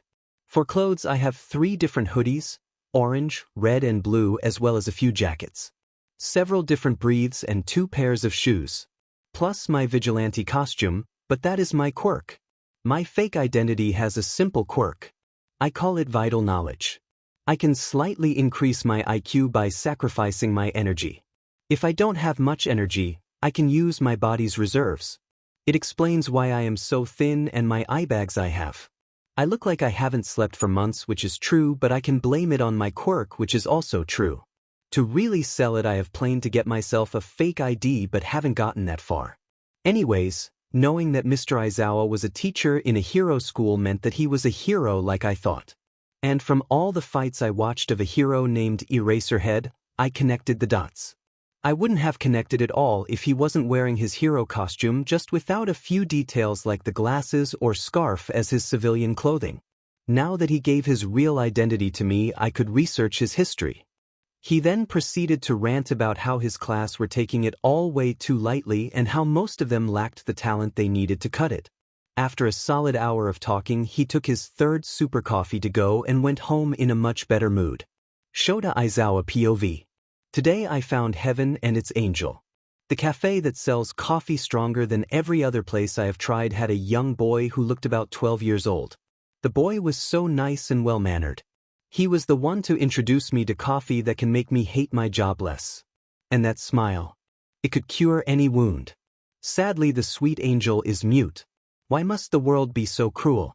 I can only imagine how much hippiness he could spread if he talked. For the first time, I was happy to have learned sign language. I never would have if it wasn't for my dear cockatoo being so loud during a fight once that he hurt his own ears and went partially deaf for a year straight. During that year, he didn't hear himself as much and became even louder than normal, using his quirk without feeling it. In result, he was starting to do a lot more property damage, and Nizu suggested learning sign language to not break all our windows, vases, and my eardrums. I, of course, also learned it to support him. Then we found a doctor who could help with ear issues with his quirk. Since then, I think I have never used my sign language knowledge. Well, till today. And I am so glad I did. I could see the kid's face light up when I didn't tell him to please write the things he was saying. He probably doesn't have many people that understand him. Izuku POV. After my little talk with Tsukachi and Eraser, I found myself not doing anything. Sure, I did train, gather information in the underworld, and do my patrols, but I lacked any major events in my life. Dabi didn't find any troubling individuals, and I didn't run into any highly dangerous criminals. Hell, I didn't even run into any heroes who would ask me for help. All I did was my little fights with the weak criminals and meet Mr. Aizawa. We have actually bonded. He tells me about his class and likes to help me with my studies. As a hero, he is a nice guy, and as a teacher, he is strict but in a fatherly way. It was quiet on the streets, yet I felt off. I had a gut feeling that a storm was brewing. 1 week went by and nothing. Another week went by and still nothing. A whole month went by and still nothing. Then a second. Then a 3rd month went by. It felt like the villain society went quiet after the information about the raid spread. The heroes felt it. The police felt it. The Hero Commission felt it. The villains felt it. The information brokers felt it. I felt it. Only lowly thugs and civilians acted like normal. I guess they didn't feel it. The calm before the storm. Bakugo POV. It was a warmer day and I was just going home from my training. Ever since I was saved by that villain, I have been throwing myself into training. More specifically, cleaning that beach. That stupid beach where he died. That trashy beach where he died. I was planning to finish my work tomorrow, but today was such a shitty day that I stayed longer and cleaned the last pile up. When I reached roughly the halfway point of my walk, I heard running footsteps behind me. After my last villain encounter, I was on edge, but having a guy run at me top speed and try to kill me without warning can take anyone by surprise. The guy's arm turned into a massive spike and he tried to impale me. It was only because I was already on edge that I managed to dodge his attack. It did, however, cut my left arm, just under the shoulder, where I was burned by the NR2 hero. It hurt like a beach and I yelled in pain. Then this WhatIf turned around and went for a second strike. He got way too close before the blur in my eyes from the pain subsided and I had no time to dodge. So I did the desperate thing. I tried to catch his hand/spear so he wouldn't reach my vitals, but when the attack should have crushed my hand, nothing happened. The pain never came, so I looked at what was going on. What I saw made my heart race. There were the same chains I had seen so often when he was filmed. The chains I had hoped to see for so long, all wrapped around my failed killer, holding him back. His eyes were filled with fear. Then he finally yelled, or more like screamed like a little beach. No, no, no, no. No to the thing, no. Not you. Please, no. In response, there was a growling. I heard it and turned back to see two big dogs behind me ready to pounce on this idiot. He put his hands behind his back and went on his knees and let the chains tie him completely up. As I watched the events happen, I started to feel a tightness in my chest. I guess the adrenaline stopped and I started hyperventilating. I was having a panic attack. I was sobbing. The pain in my hand where he cut me felt horrible. I could barely see and I almost fell. Before I could though, something soft jumped in my arms. It took me so much by surprise that it pulled me out of my panic attack. As my vision cleared, I saw a completely black rabbit in my arms with cute white eyes. It was burying itself deeper against my chest and it really helped. I focused so much on the ball of fluff that I didn't even notice the owner of these animals and chains arrive. When I did notice him, I remembered the thing I wanted to do. I walked up to the Nightmare and tapped him on the shoulder. He turned around and looked at me. Mr. Nightmare, thank you for saving me. I am like your biggest fan. I had hoped to meet you one day, just not like this. The way you beat Muscular was so cool. He looked like a beach after that. And how you just saved me from that idiot without fighting proves how strong you are. Can I please get your signature? And maybe a picture? He looked a bit surprised at first, probably not having met many fans before, but he took out a piece of paper and wrote something.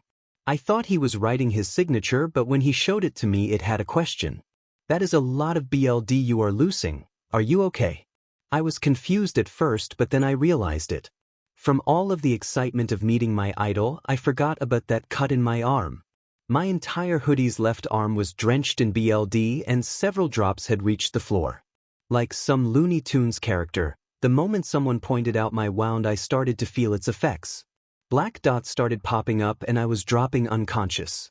That was the last thing I said before the BLD loss made me drop. Izuku POV. I was doing my rounds, stopping some thugs from robberies, when one of my birds told me there was a guy with a quirk that turns his hand into a spear. He was running at some kid like a maniac and he was probably going to attack him, so I ran over there. The kid had dodged the first attack barely but still got wounded. The second attack I stopped just in the nick of time and called upon my friends to back the victim up. The criminal started yelling no like he was terrified of me and surrendered. The kid was hyperventilating, probably from panic, so while taking care of the attempted killer I made a rabbit appear. I have found out that fluffy animals help reduce panic, so when I save children, rabbits, cats and other cute animals are a given. I was tying this guy up when the kid tapped me on the shoulder. When I turned around I finally got a good look at him. Then I saw the details. The spiky blonde hair and those red eyes. The same eyes that looked down at me with such hate. I fell into silent panic. Kacchans. Why is he here? What if he recognizes me? What if he knows I didn't stay dead? 100 questions went through my head. I must have froze for quite a while because when I finally got out of my trance he was asking me for an autograph. That was when I remembered that I didn't look like 𝐒𝐮𝐬𝐵. He is dead and I have a mask and hood. Hell, I am not even quirkless. I looked at him and he looked like he was expecting something. Right, the autograph. I was going to answer, but then I saw the puddle of BLD forming around Kacchans' arm, so I wrote down my question. That is a lot of BLD you are losing. Are you okay? In that moment I realized how dumb that question was. Kacchans was bleeding out and probably didn't feel it from the adrenaline. I was ready to send a text to 𝐬𝐮𝐭𝐡𝐨 when I heard a yell. F. Now the guy was falling down and I caught him. Using my shadows I teleported to my home and took some bandages. I applied pressure while also contacting the detective. With one ping and telling him to bring an ambulance, all was ready. I kept stabilizing Kacchans so he doesn't die while waiting. My shadows told me that help was going to arrive in 5 minutes, but he was losing way too much BLD for me to leave. I had to tie a tourniquet just so he wouldn't die, but by the time the doctors arrived he was stable. As soon as I saw their lights I planned to leave, but suddenly, without warning, I felt a massive spike of pain in my stomach. Looking down, I saw pieces of my small intestines stuck on a bloody spear. Then it was forcefully ripped out of me. I saw a large pool of BLD gushing out of me as I became dizzy. Black dots started to fill my vision. I half stumbled toward the dark, away from the street lights before dropping on my knees. So I crawled for about half a meter till I reached a dumpster, a trail of BLD and spilling organs following me. I finally sat in the dark, but it didn't heal me much. SHT, it isn't dark enough. The most this does is slowly shut the wound, but I will bleed long out before it closes completely. And of course my animals have to be too far away to make a dome. And not enough power to make new ones. Am I going to die again? I was starting to lose my vision while trying to teleport using my quirk and the little darkness the dumpster gave, probably only running on adrenaline to not black out from the pain. By the time I finally managed to concentrate on teleporting, I was almost dead again. Then the location changed. I was with my back against a brick wall, hands all bloody from trying to cover the wound. My clothes were soaked in my own BLD. I looked around for the first time since teleporting here. In LA. A lot darker than the shadow of the dumpster. But was it dark enough for me to heal? No, and all went dark. 𝐬𝐮𝐭𝐡𝐨 POV. We arrived at the scene to see a man with recognizable black chains wrapped around him. Though many of them were already broken and he seemed to continue to do so. His hands were quite long spears. One was bloody, most likely from the boy who had a tourniquet wrapped around his left arm.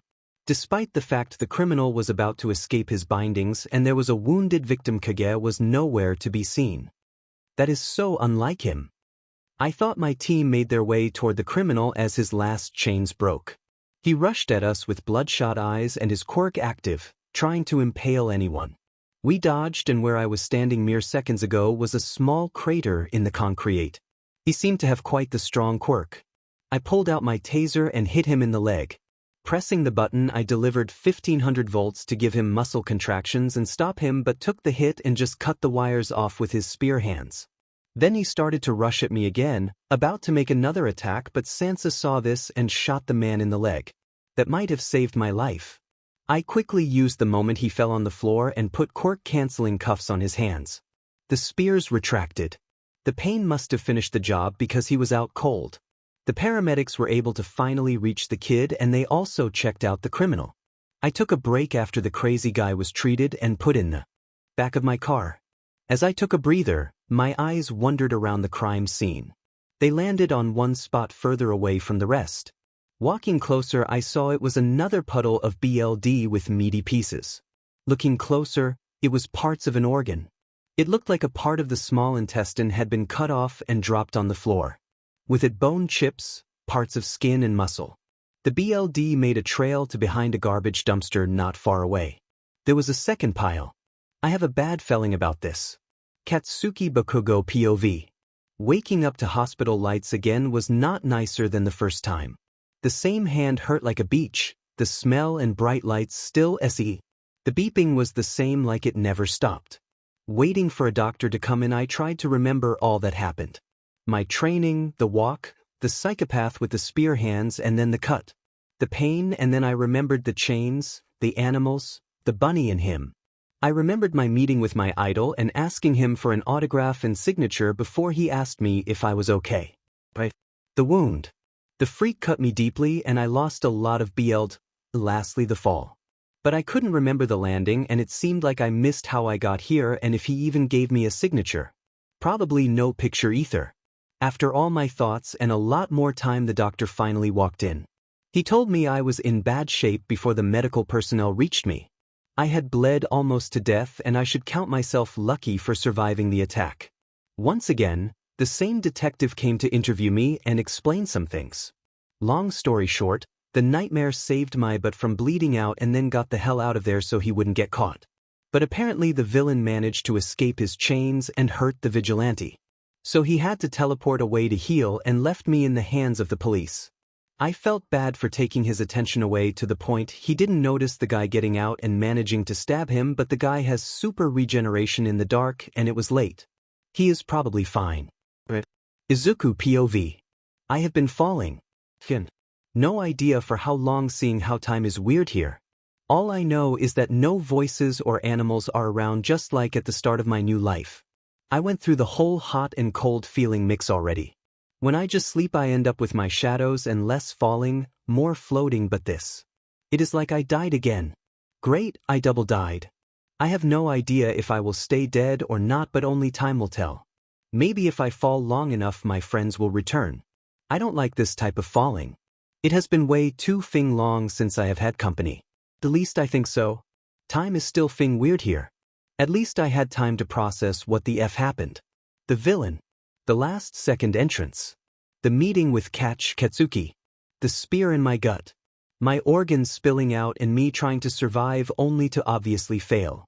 I wonder, did 𝐒𝐮𝐬𝐴 manage to arrive before I died and my chains fell? If not, is Bakugo alive? Or if they did, is he still fine? After who knows how long, time is weird here. I finally started hearing the voices. But unlike the first time, they are deeper, rougher and louder. They didn't belong to the small crows, mice, cats and puppies with one or two larger animal among them. No, they belong to animals much louder. Massive eagles circled me as bobcats and cheetahs made their way toward me. Behind them were dogs the size of Great Danes. Additionally, there were a lot of coyote and ferrets. It seems that my shadows essentially grew in size and strength. Now the only question is if I can come back alive to use that strength. I tried to command the darkness once more, but no luck. The animals seemed more violent, more rageful. It felt like they awaited something before accepting me in their world. It was both annoying and expected. If a quirk evolves, then it happens only after an important event. Last time I had to control a dragon, then this evolution will take even more effort than last time. I have to take control of the one who rules this darkness. After a normal time here that might be weird for anyone outside, I finally met the man of this house. If the dragon is the ruler of skies, he is weak to the MSTR of another domain if in said monster's domain. Eyes the size of my entire body, scales so dark, barely visible, and gills big enough to let through lions. Whatever this beast hunts must be the size of an elephant. It was the Leviathan, a beast that resembles a whale and serpent combination. Again, don't think any religion covered these things after death. And unless this is my personal hell, haven't seen anyone else. If it is my personal hell, then it is DMN bad at torturing me. It looked at me like no more than mere prey, but I was ready. So what? Big scary animal of fiction. Big deal. A beast 1,000 times larger than me still is only a mere animal in light or dark. I see no reason to be afraid.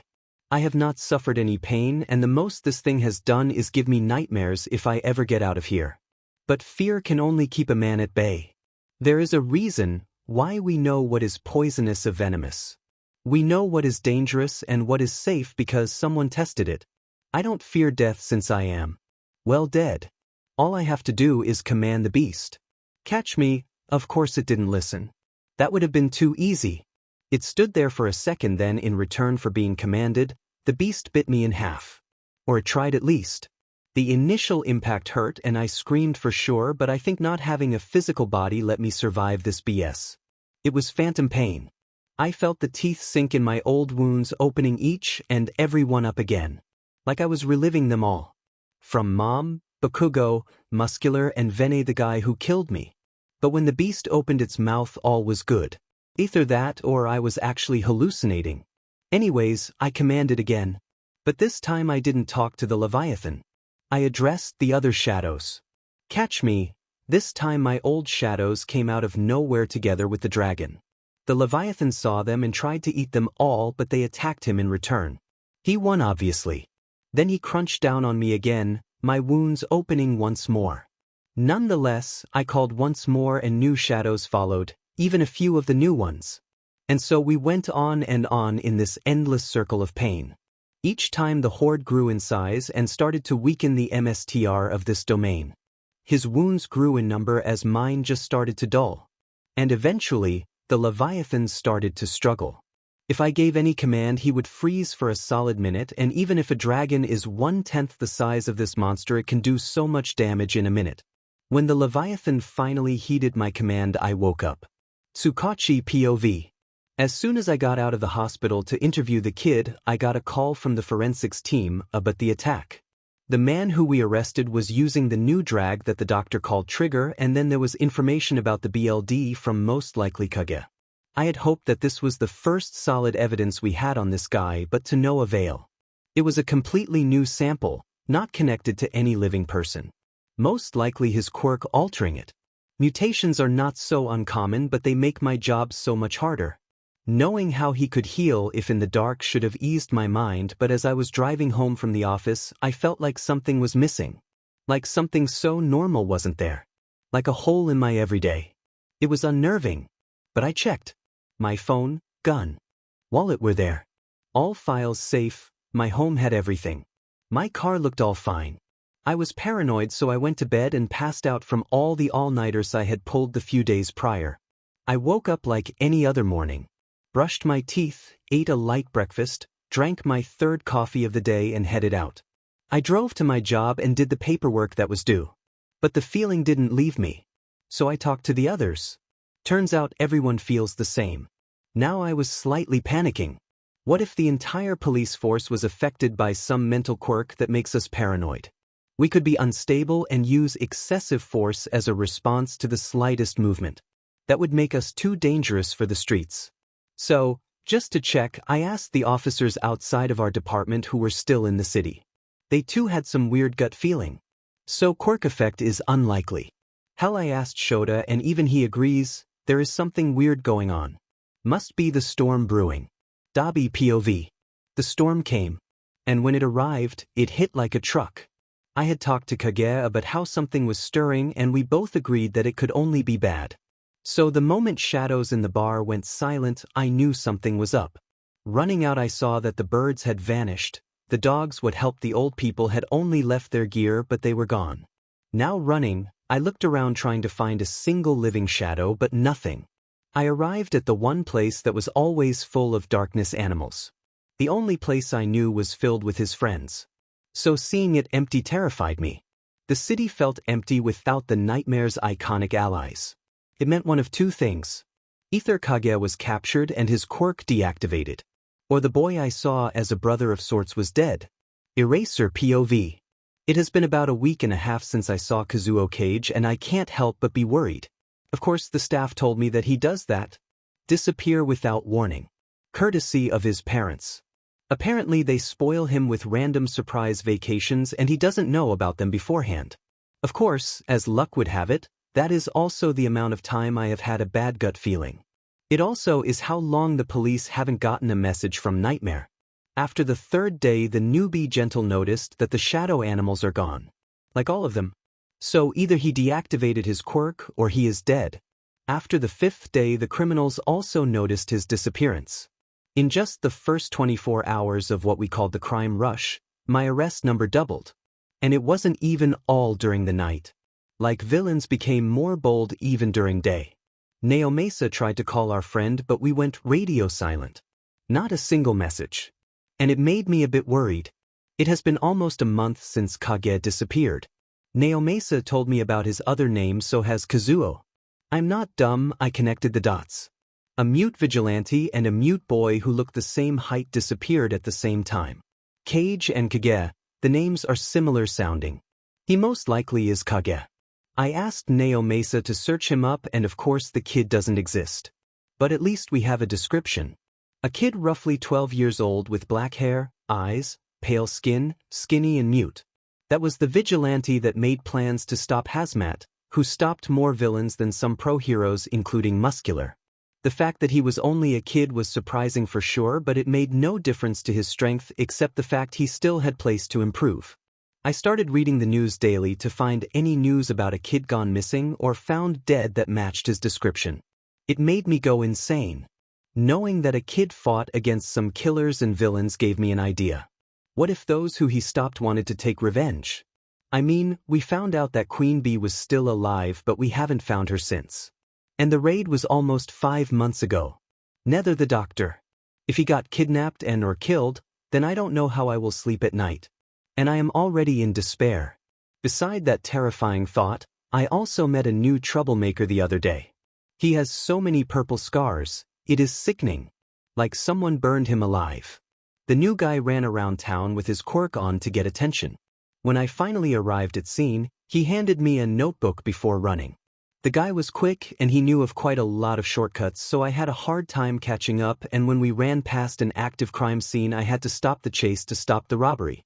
The notebook had a lot of information about some low criminals and a few good leads on some larger time groups. It also had a short message about how he was Kage's friend before he went missing and fears he is dead. He calls himself 𝗧𝗫𝗍. As an info broker, he can help out stop the crimes. At least he doesn't go out to fight these guys. And honestly, I am thankful for the help. Kage had such good influence to this world. Tsukachi POV.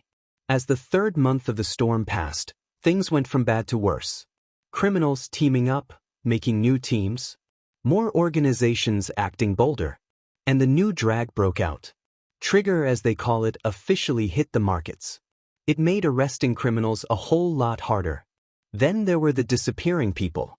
First it was civilians, then distant relatives to heroes and officers. Then it was 2 cops and a ingenium sidekick. In short, Japan was having trouble. The only thing helping to keep appearances up was the top 10 heroes. They helped out with the bold criminals during the day and a few helped during the night. And of course the new guy 𝗧𝗫𝗍𝗑. He made some arrests easier. No matter, the Hero Commission says, Japan is becoming more dangerous by the day. The faux POV. It has been 3 months since I got rid of that pesky vigilante and my empire has been thriving. He might have wrecked my plans at the start because he knew too much, but my spies told me that the police force has not shared some of the information about the raid. So I used that knowledge to send a little surprise his way, and it worked. The human experiments helped develop Trigger outside of the Commission's view, and it was close to done before it was exposed. In the end, a simple thug I had someone hire managed to take down the famous Nightmare with 1 dose and a relatively weak quirk. Ever since the animals vanished, the heroes and police have been running around like chicken without heads. They really relied on him. The regular weak villains re-entering the world of crime and me launching the drag gave us the advantage. So to grow the flame and keep the chaos going, I let some of my minions off the leash. These 7 are some of the oldest followers I have around the world. They all have just received message from me to come back to Japan and wreak havoc. They followed me before my supposed death, and each of them have patiently waited for my return. While I was gone, they each got themselves quite a reputation. If myth has ever come to life in the form of quirks, then they are some of the best living examples. They are the 7 deadly sins incarnate. It is weird how much they resemble a particular sin, but they live up to the title. RD Person POV. In the slums of Cuba there is a club. And in that club sits a man who is enjoying a long conversation with his drag dealer. The man is wearing a white suit, purple mask and neon purple sunglasses. Even though it is dark, he is inside and it is 3 a.m. Even though it makes him look weird, no one bats an eye. His red hair sticks out like a sore thumb. His pale skin is covered in golden tattoos and his arms look like he dipped them in gold. Even though his aesthetic doesn't match with the gold on his body, no one says a single word.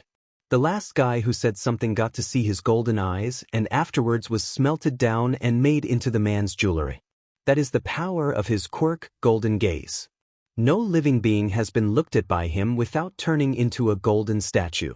Well, almost no one. The only person who has earned the man's respect is also the only person who let the man look at him without fear even though he knew of the man's quirk.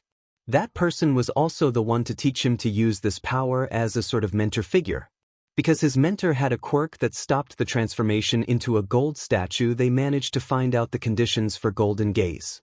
From then on, the man of greed swore loyalty to his teacher and 𝐀𝐮𝐭𝐡𝐨𝐫.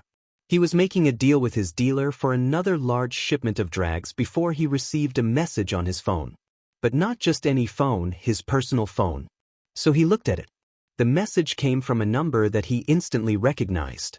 The private number of his 𝐶𝐶, all for one. It is time, Mammon. With that message received, the man now known as Mammon takes off his glasses and proceeds to turn every patron of the club into a golden statue. He then walks out and books a flight to Japan. Izuku POV. I finally managed to get out of the void and I woke up in the same alley where I died. Looking around, I noticed something weird. A puddle of my blood has already dried, but my body isn't there. The dark seemed to have swallowed all that was still inside and on my body, leaving only the stuff that was lost in the progress of my death. Now it is midday. Like last time, I plan to move around to find a reflective surface. I end up just looking at the ground a couple meters in front of me. There is a puddle just like everywhere else. Must have been quite the rainy night. Looking down, I see my vigilante outfit not changed, but I seem to look older. Maybe 14 or so. This freaked me out. If I spent 1.5 years in the void, then Dabi might kill me. And Tsukachi. And Mr. Aizawa will have made the connection and he might kill me as well. And Gentle. Demon, I have a lot of people to worry. I feel kinda bad. I look even paler than before, which seemed impossible. Furthermore, I look like I haven't met a bed or futon in my entire life. The eye bags must be some kind of record-winning ones. Not wanting to walk in the light of day, I opened a manhole and went into the sewers to wait out the day. As soon as I was ready, I tried to use my quirk. At first nothing happened, then shadows similar to the ones of the void walked out of the darkness. They seem to have evolved and now look like the new friends I made. Larger dogs, cats, and about every medium-sized mammal just showed up. It was appealing. And it seems I too evolved. From 𝐒𝐮𝐬𝐵 to insomniac 𝐒𝐮𝐬𝐵. It is like I got a second type. I look more dead than alive at this point. No pulse, no melatonin, no life in the eyes, and allergic to the sun. Hell, I wouldn't be surprised if walking into a church would kill me on the spot beyond return. I might have to hide in the sewers during Christmas. So the upgrade in animals is cool and all, but I can also make my weapons feel easier. I had to concentrate on creating something before, but now it is as simple as imagination. Like a black lantern, but I am not a zombie and my shadows are not made of flesh either. Plus, I don't want to kill everything living. After waiting till the small sliver of light through the manhole cover turned dark, I entered the world of the living once more. The first thing I did was let out as many animals I could. They ran, flew, and used the dark to travel to every dark corner of the city. Within the first 10 seconds of me doing so, they found a robbery at gunpoint, so my birds snatched the gun out of the villain's hand before I teleported in front of him. One thing I noticed was different from my last life death. It was that it felt like I melted into the dark to only pop back up at the new location. Before, it was more like vanishing and reappearing. The new way doesn't seem slower, but it gives away my location. I guess not every change can be an upgrade. Anyways, the guy was weak as hell and I knocked him out with one punch. Then I turned to the man he was about to rob and planned to pull out my notebook of type on my phone, but both were missing. Great, I guess that was a sacrifice to the darkness. Then I looked at the man who I saved and he had already pulled out his phone, ready to call the cops, so I used my chains to tie the knocked man out and left to the next crime scene. A group of 3 were at a watch shop about to break in. They had plain medical masks and I noticed 2 of the guy's quirks. One had ears that looked like a bat's ears and another guy had a second face on the back of his head. They stood guard as the third took out some things out of his backpack.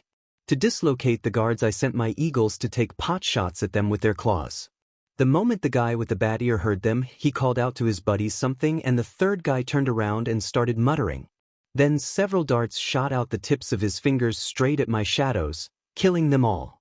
Doing so they were distracted so they didn't notice me teleporting next to the third guy till the second face of the second 𝗧𝗫𝗧𝗟 saw me.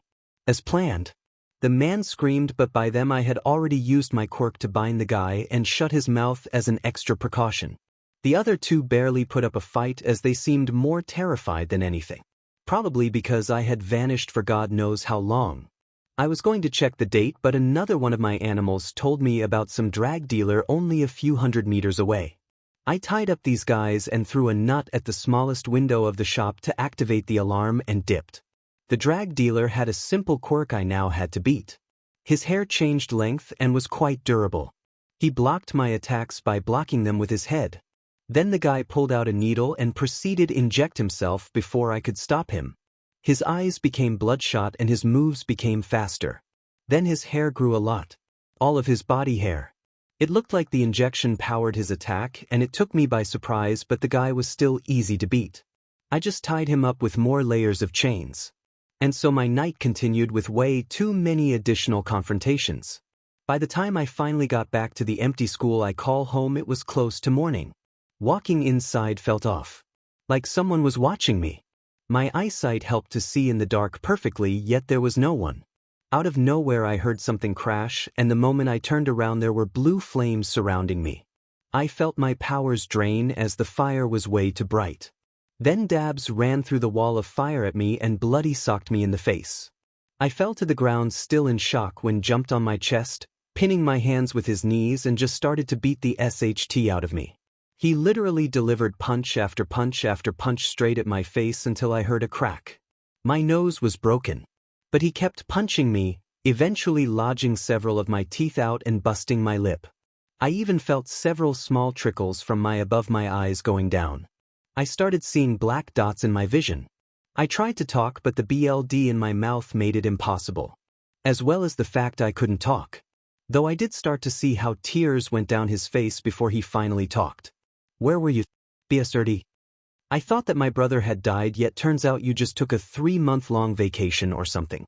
You didn't respond to my texts, and I found out that the detective guy you talked to found a lot of your BLD. Here I thought you died, but I suddenly get informed that your shadows just randomly started showing up all over town and you helped so many people. You know, I never stopped looking for you, but it was like you had vanished into thin air. I thought that one of the many new gangs took you. Now there was a waterfall coming from him. Only when I was nothing more than a broken mess, he finally stood up, turned his flames off and let the dark heal me. After just laying on the ground for a solid minute, I picked myself up.